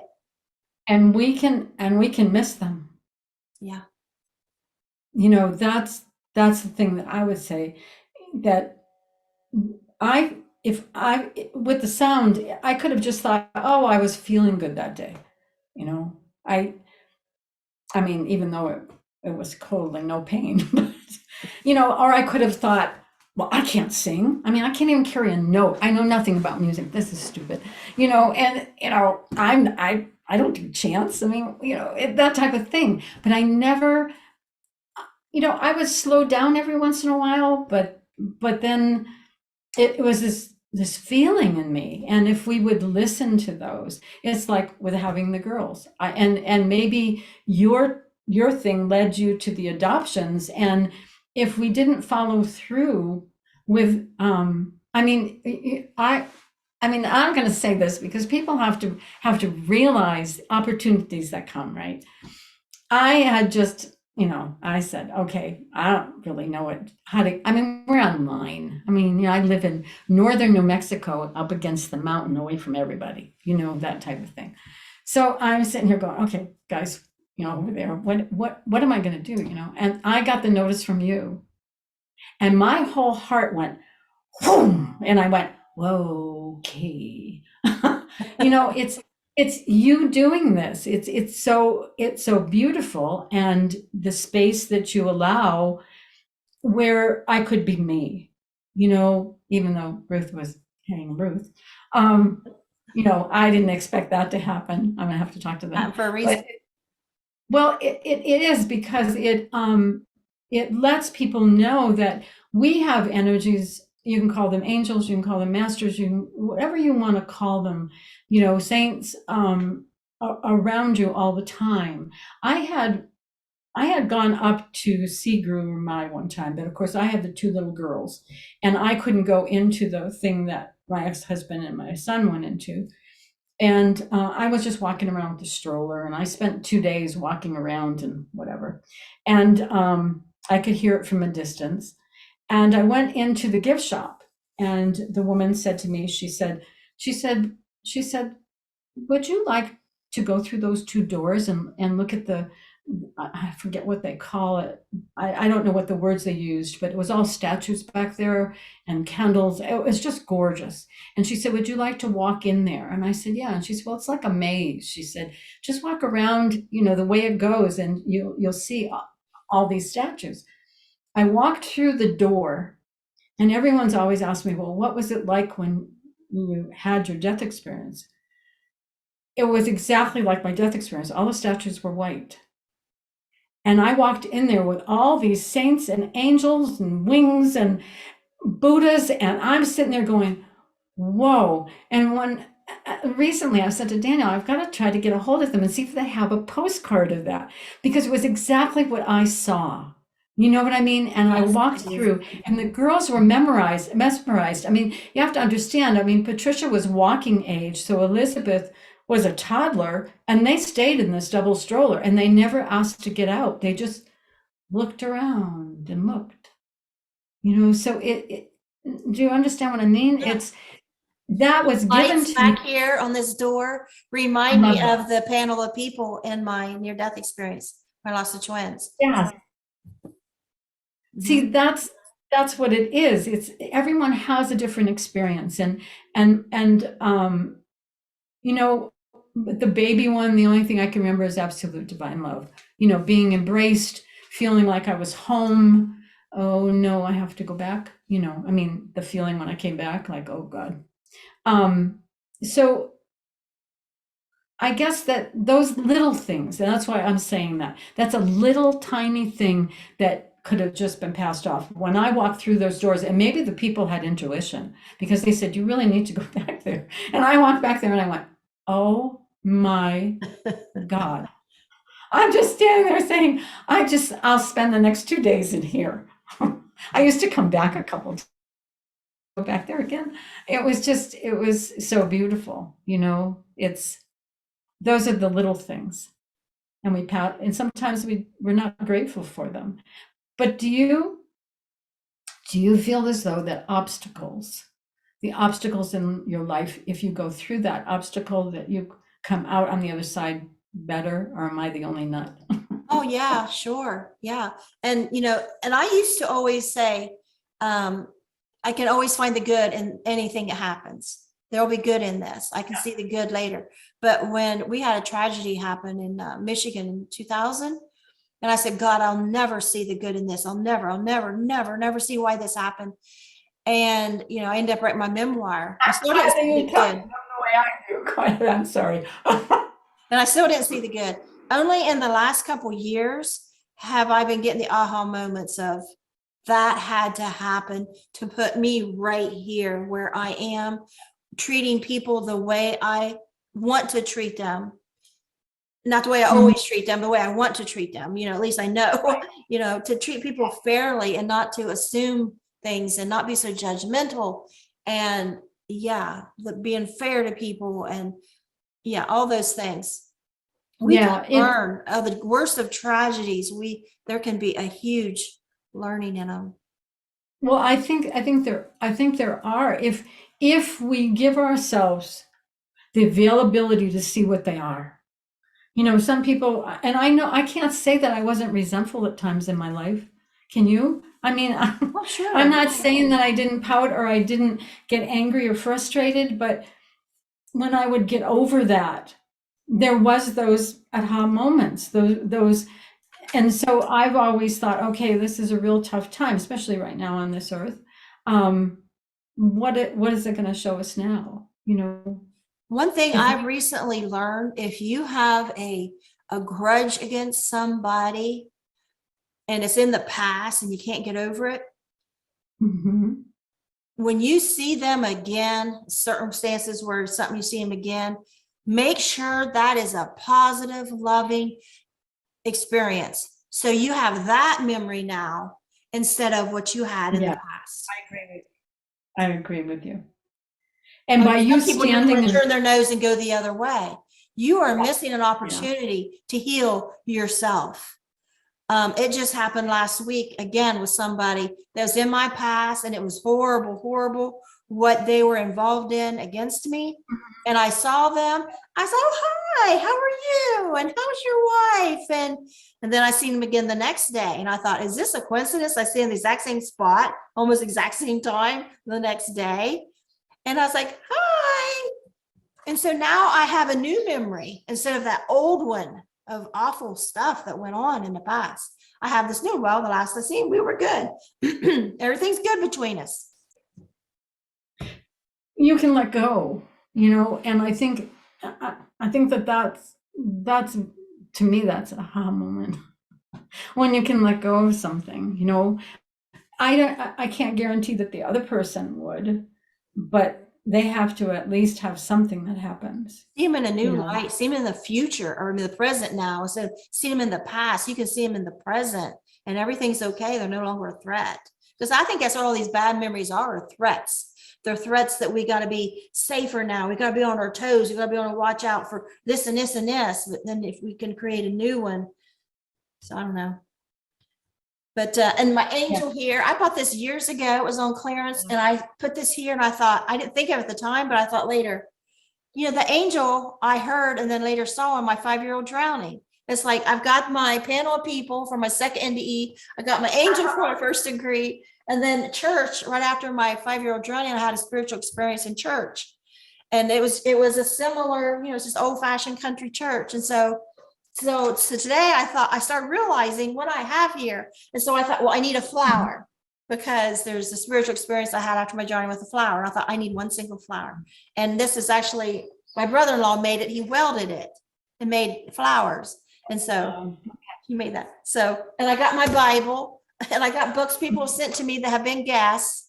And so I just it's my little corner here of when I come in, like I'm back in all the lights and the spiritual experiences, and radiate everybody else's stuff. And well, it's it's because it's funny. I have a statue of Kuan Yin over here, and I never was involved. I mean, I was a Catholic. I don't know what religion my you first were. marriage was Catholic. I don't know what I Okay. am now. So. And I remember, and I had talked to my brother about it because we both went to parochial school, and I chose to go. My parents asked me if I wanted to go. My brother was going, and I said yes. And I used to, of course, I couldn't play on the playground. I couldn't run around. So I'd walk over to the church and sit in front of Mother Mary all the time. It was what I did. It was just what I did. And it's kind of those remembrances that you have when when you are a child. And I'm not saying there wasn't hard times. I mean, that's, we're sitting here talking about all the good ones. It's really remarkable. That's all I would have to say. My mother was someone that could say the rosary, and I would call her and say, "This is what's happening, Mom," and all of a sudden the kids would get better and the fever would be gone. She had this connection with the rosary that I had no idea what it was, and then my dad was the type of person that every single rock, every single leaf, every single crystal, when you go on the beach and you pick up the rocks and they look clear, or the shells, every single thing of life was beautiful. I mean, he would just be absorbed in nature. So I had these two extremes, People and laugh at me at Facebook because they said they get a kick out of me because the things I post. Just like yesterday, me and my cat together were watching these eggs being hatched. We have this little incubator, and we just got it, and like it takes 21 days for them to get mature, and they start hatching. And me and the cat sitting there for hours. I took a picture of my cat to watch the incubator. I took a video and put it on Facebook of it. It's so fascinating. This, it starts to crack open the egg, and then the little chick comes out, and you're like, new to the world. And I get fascinated by simple things like that. But those are the things that matter, I think. Those are the things that you look at, and it's the joy. And if we can find beauty in our heart opening from where we are right now, we are in physical embodiment. It's and there's good, there really is. But like, your glass in back of you, it's you have that reminder, and I have my reminders, throughout the house. It's and it's beautiful.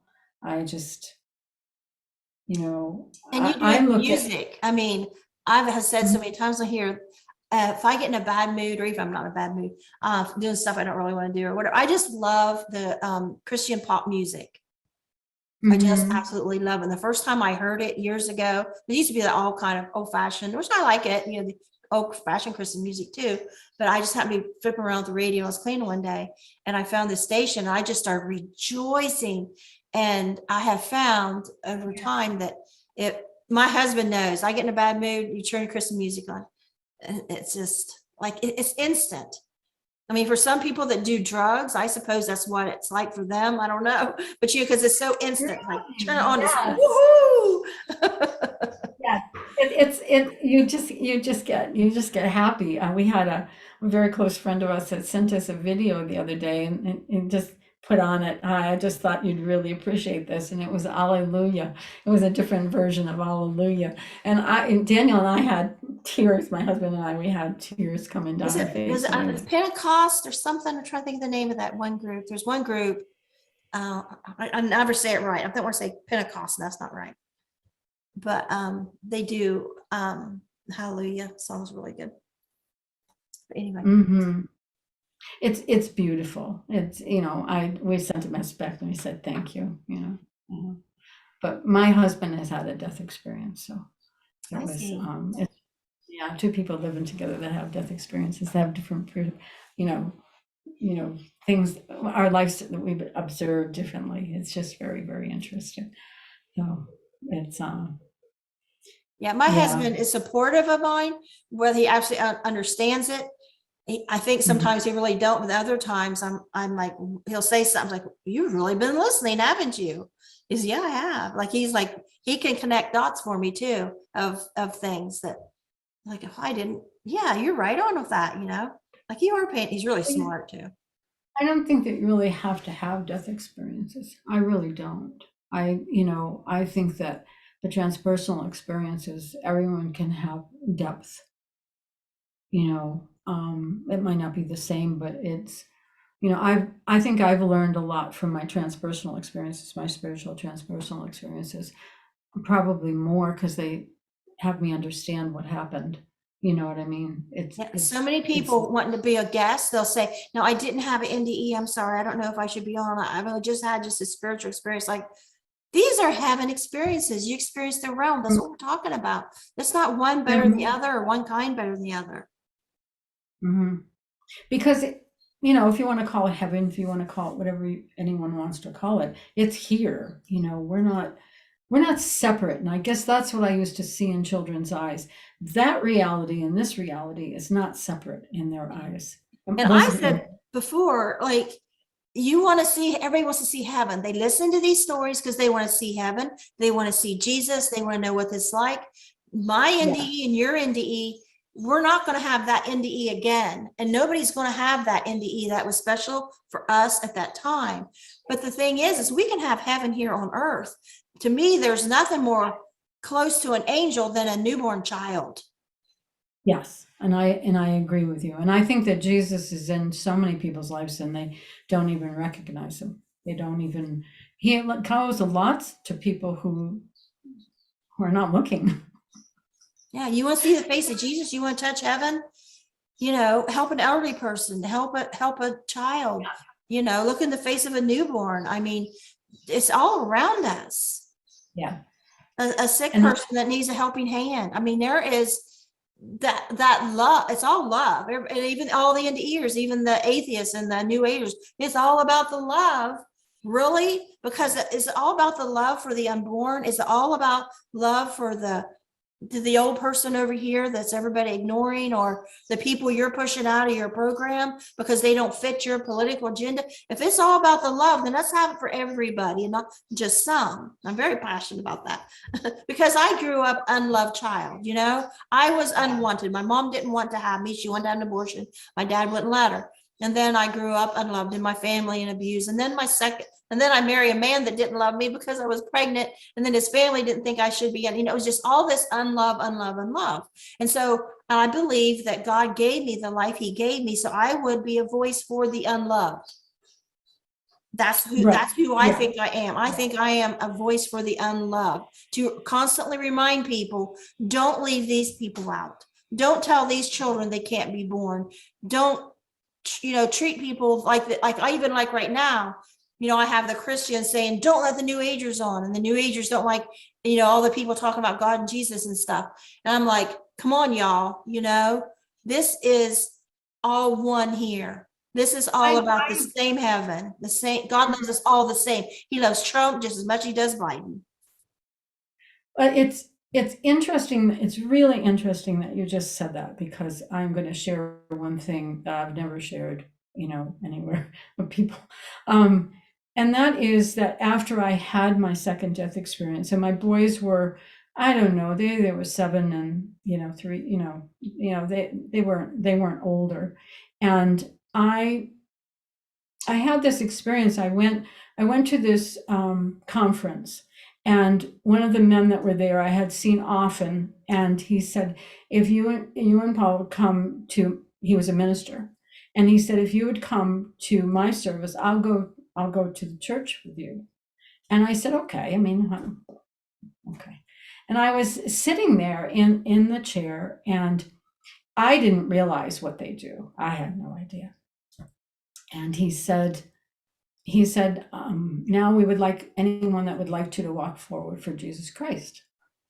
And I'm sitting in the chair, and I thought, well, that's nice. I wonder who's going to do that. Before I knew it, I was up by his side. And I just stood there, and I went, Catholic getting saved. Don't tell your priest. I had no idea. So after this had happened, the love energy that I found at my death experiences, which I didn't know anything about death experiences. All I know is that I used to say love all the time, and my heart was open, and I wanted to know more after this. I wanted to go to the priest, and I wanted to know more, please. And so I walked in and I said, can you tell me what I could do to be able to understand the love that I feel in my heart? I want to understand it more. And he took his fist and he pounded it on the table and he said, that's for clergy. Now, I'm not criticizing all priests. I'm not saying this for that, or the church. I have total respect for any denomination, okay? I got up. Now, you have to understand that at that time, I was the type of person that was quiet, shy, didn't really speak out. I was a very inward person. I got up out of the chair and I took my fist and I went boom. And I said, that's the last time you'll ever see me in your church. And I walked out, because God does not tell who can understand love. And I walked out of the room. Well, when I told my ex about that, he says, I think it would be nice, Ruth, if you went to go, they had these things. There's a Pentecostal church, and then there was also a person that was doing exorcisms. And he said, maybe if you talk to him, he can tell you why your life is moving forward the way it is. And I didn't think he was judging me, but I have no idea. And so I went in there and I listened to what this guy had to say. And I got up afterwards and I walked up to him and I said, can you help me? Because you know how much people that you're helping by these conversations, because I had no one to talk to. I was hearing messages. I knew I was taken care of by that time. And I walked up to him and I said, this is what's happening to me. And I said, in circumstances, my ex-brother-in-law wanted to automatic handwrite. And of course, I wasn't interested in anything that was holistic. It was, like, go away from me. And he had a pen and made a ball bearing with a heart. And he didn't want to do it alone. And so I've got a grocery list. This is before I What went was to it he wanted to do? I didn't catch it.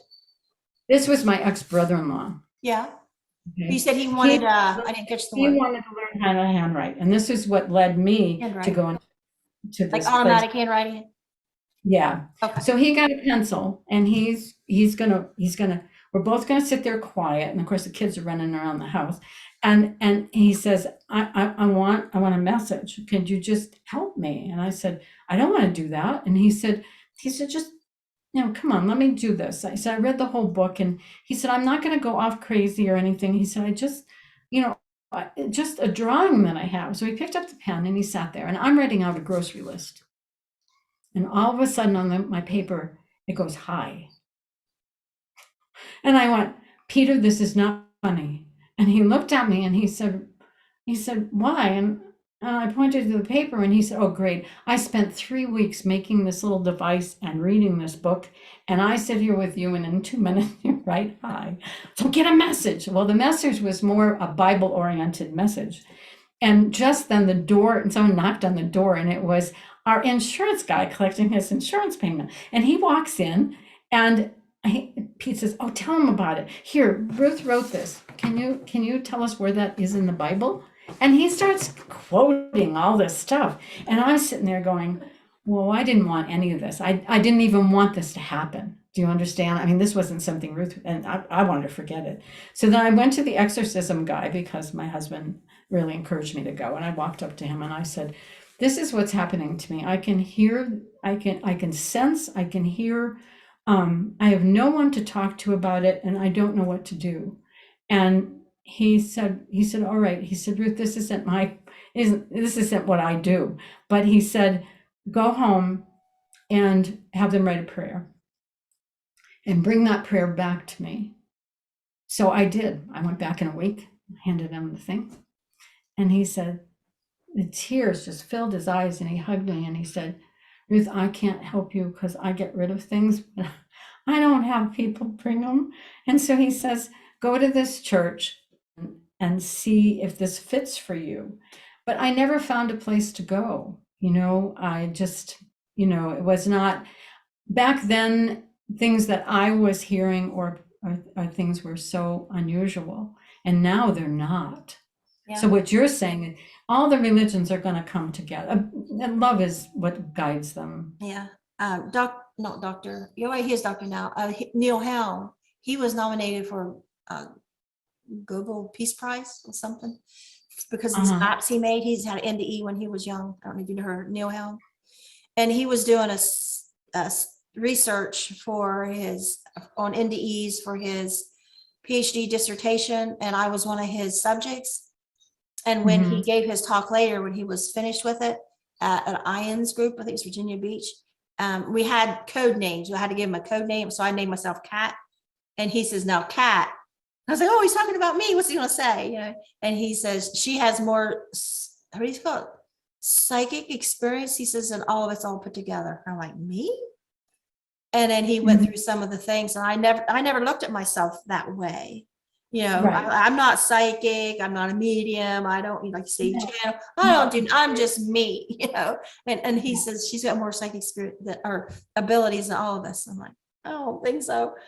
But it's very interesting how he put things together and just like in a nutshell, different little experiences that I've had. Well, that's the thing. From this person, he didn't consider that I needed an exorcism. I mean, I was kind of relieved. I mean, I'm not totally crazy, but there was just, as a children or as even me as a young adult, there was no one to talk to. And now with this type of thing, there is. It's not any of us are saying you should believe this or believe that. It's just things can happen to you. Things can open up. I mean, any one of those experiences that I gave, I could have just put underneath the rug. Oh, I know. Um, I went there. My mind went there with Neil Helm because you talk about the churches and where to go with this kind of thing. And he quoted me, and I forgot that I had said that. He said that I had told, which I remember now, and I haven't forgot it that I had said that. He says, it says no. I said, no, I don't go to church. I am church. yes. And I thought Yeah. that sounds really egotistical. I know it does for me. Anybody hearing that I said that, but it's honestly how I feel. It's like church isn't in any building out there I could ever go. I could search forever for the right church. And for me, I will never find it. My church is in here. Yes. And is my experiences and my interpretations and my limited psychic abilities I have and how I bring out the light. I feel like I harness the light when I talk about these experiences with guests or I talk about my experience wherever I talk about it. I feel like it harnesses the light. Like it just don't bring out. I feel like by the end of a good show like this one, I end up feeling like I have harnessed, like I can actually feel the light and grab onto it, and it'll stay with me for a while. And that's my Yes, high. Dave. Well, it's always there, right? I mean, you know that. Yeah, It's for just us to we access, because we can get dark and block it out. We can get angry and mean and hateful. We can get depressed and sad and hopeless, or we can find that little pathway out to the light and yeah, harness that light. And yeah. I almost said, and make it our bitch. Well, That doesn't it's sound very right? But I almost said, you like, then make it our bitch. But you you really look at things like that and you say, and you see people that are sad, and I can't say, I mean, I've had some dark, not dark, but kind of like depressing days a lot, this last week. They happen. But I've found now that they only come a half a day instead of lasting the whole day. I really think that it's the Earth's transition, and everyone's going through it, either physically, mentally, emotionally. Even people like you and I that kind of know better. You know what I I don't mean? I don't remember very many dreams at all, but one dream I had some year ago it really has stood out with me. And I'll just go through real quick. Okay, and I've had this one reoccurring dream, this first part of it, but not the rest. And the one part reoccurring dream I have is a reoccurring dream I ever have is I'm in a room and I'm spinning and I get going up and I start levitating. up to the ceiling, and I'm flying. And then I come back down and I get going again and go up.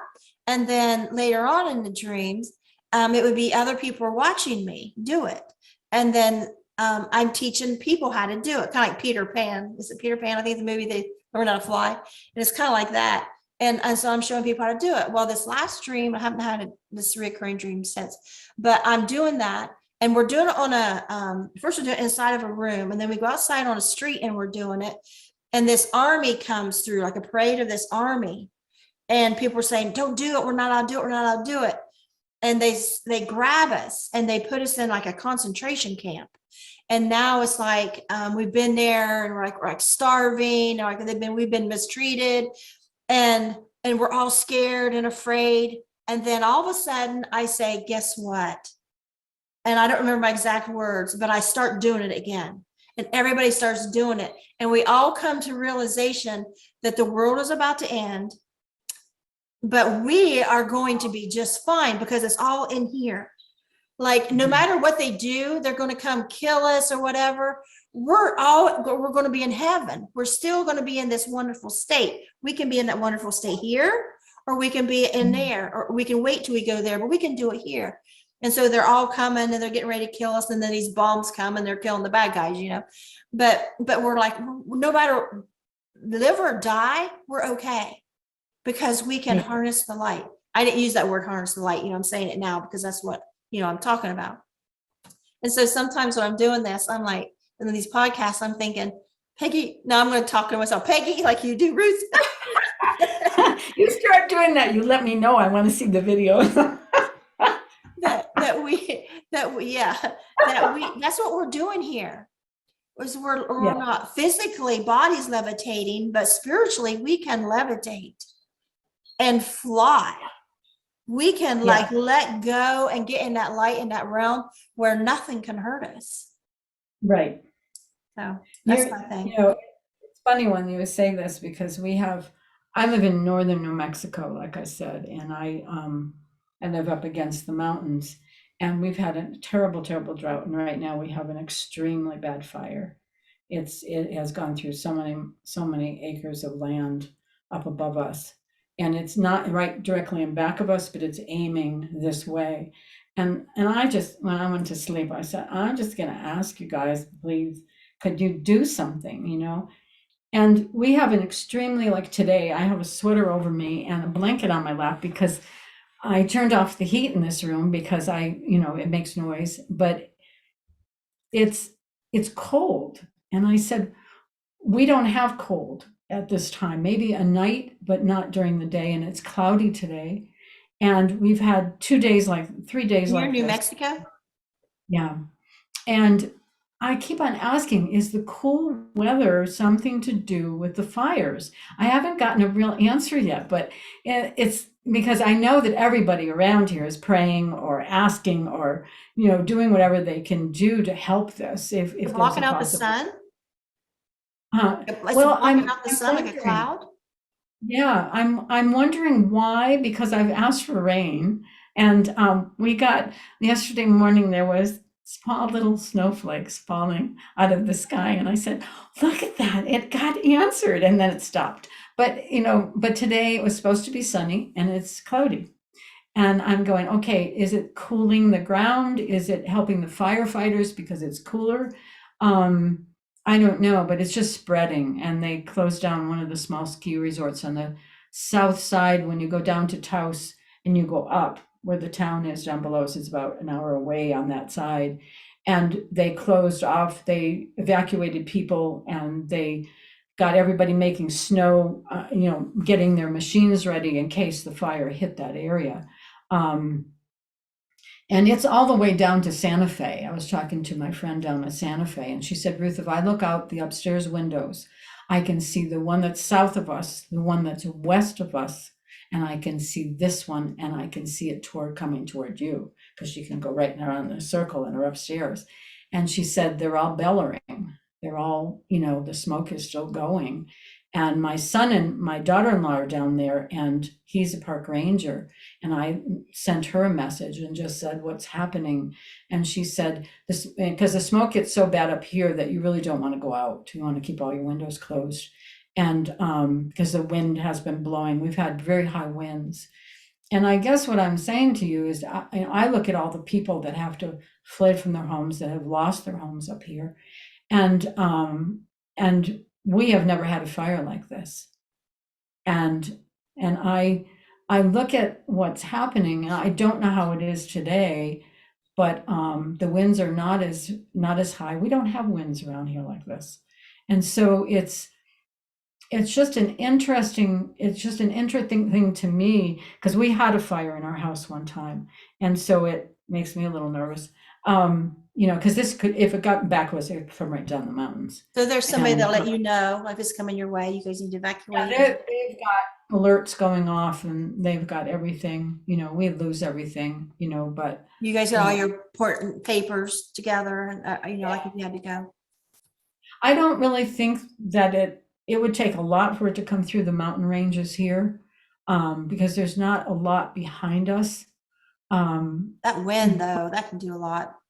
The wind, it has spread. I mean, it is amazing. And I think of all the people in California, when we think of what they've gone through with fires.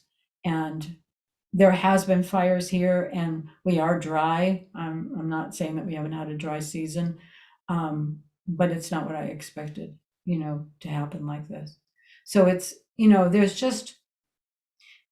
we ask, and in my heart, I know that something's going to work out, and something will work out for all these people. But most people have abandoned their homes up, across the mountain. I feel bad too for people with asthma and breathing problems, COPD and. Yeah, because we get all the smoke from, the smoke hits the mountains from California, Arizona, or Nevada. I mean, we get it from California. We get them. You get it, and it just settles here. But now that we've got our own. But I see, my feeling is that something's going to happen. That's going to help this. I mean, it's going to stop. I mean, we have over 200 firefighters here right now. And so, it's just an interesting time. When you talk about crisis, and we're talking about it, we all have a tendency to be fearful. I mean, it's, like you're talking about good days, bad days, and then something happens. This has caused us to wonder if we'll lose our home. And it's major. But I know that we'll be taken care of. I guess that's and that's, I guess all of us have those good things that are going to come out of this. So, I mean, not good things, but something's going to work out, put it that way. Yeah. I guess the only good thing would be is that you would have warning, that you could get your affairs in order. We will. Everybody is really on top of it. I mean, really, really on top of it.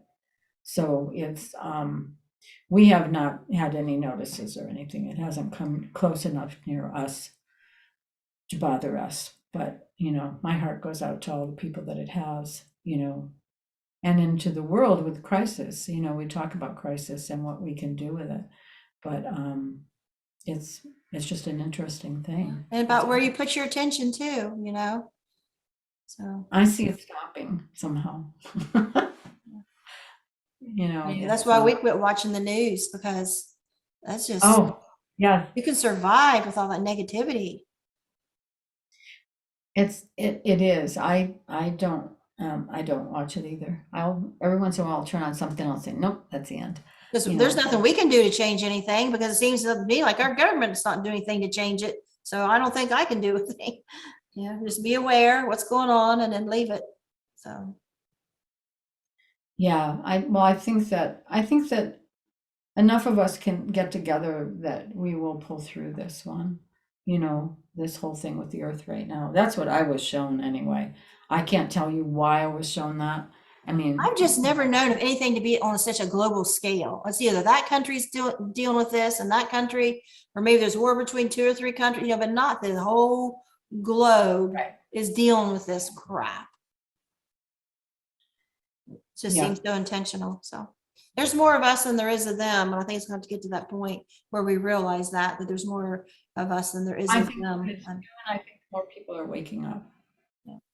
Well, I don't want to take up Yeah. your all day. I got to get some Okay. lunch. I'm about to starve. So Yeah, me too. God, what time is it?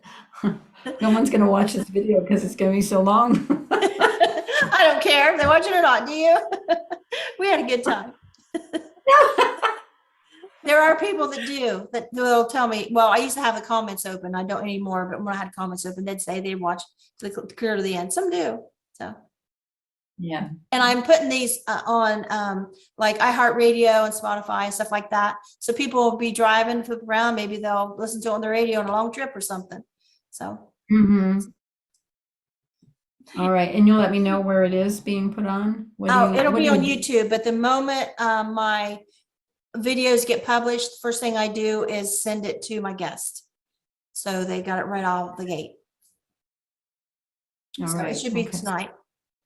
I had a lady this morning. I'll put her through first and then I'll put yours in. It should be late tonight. But I'll send it to you as soon as it's available to your email.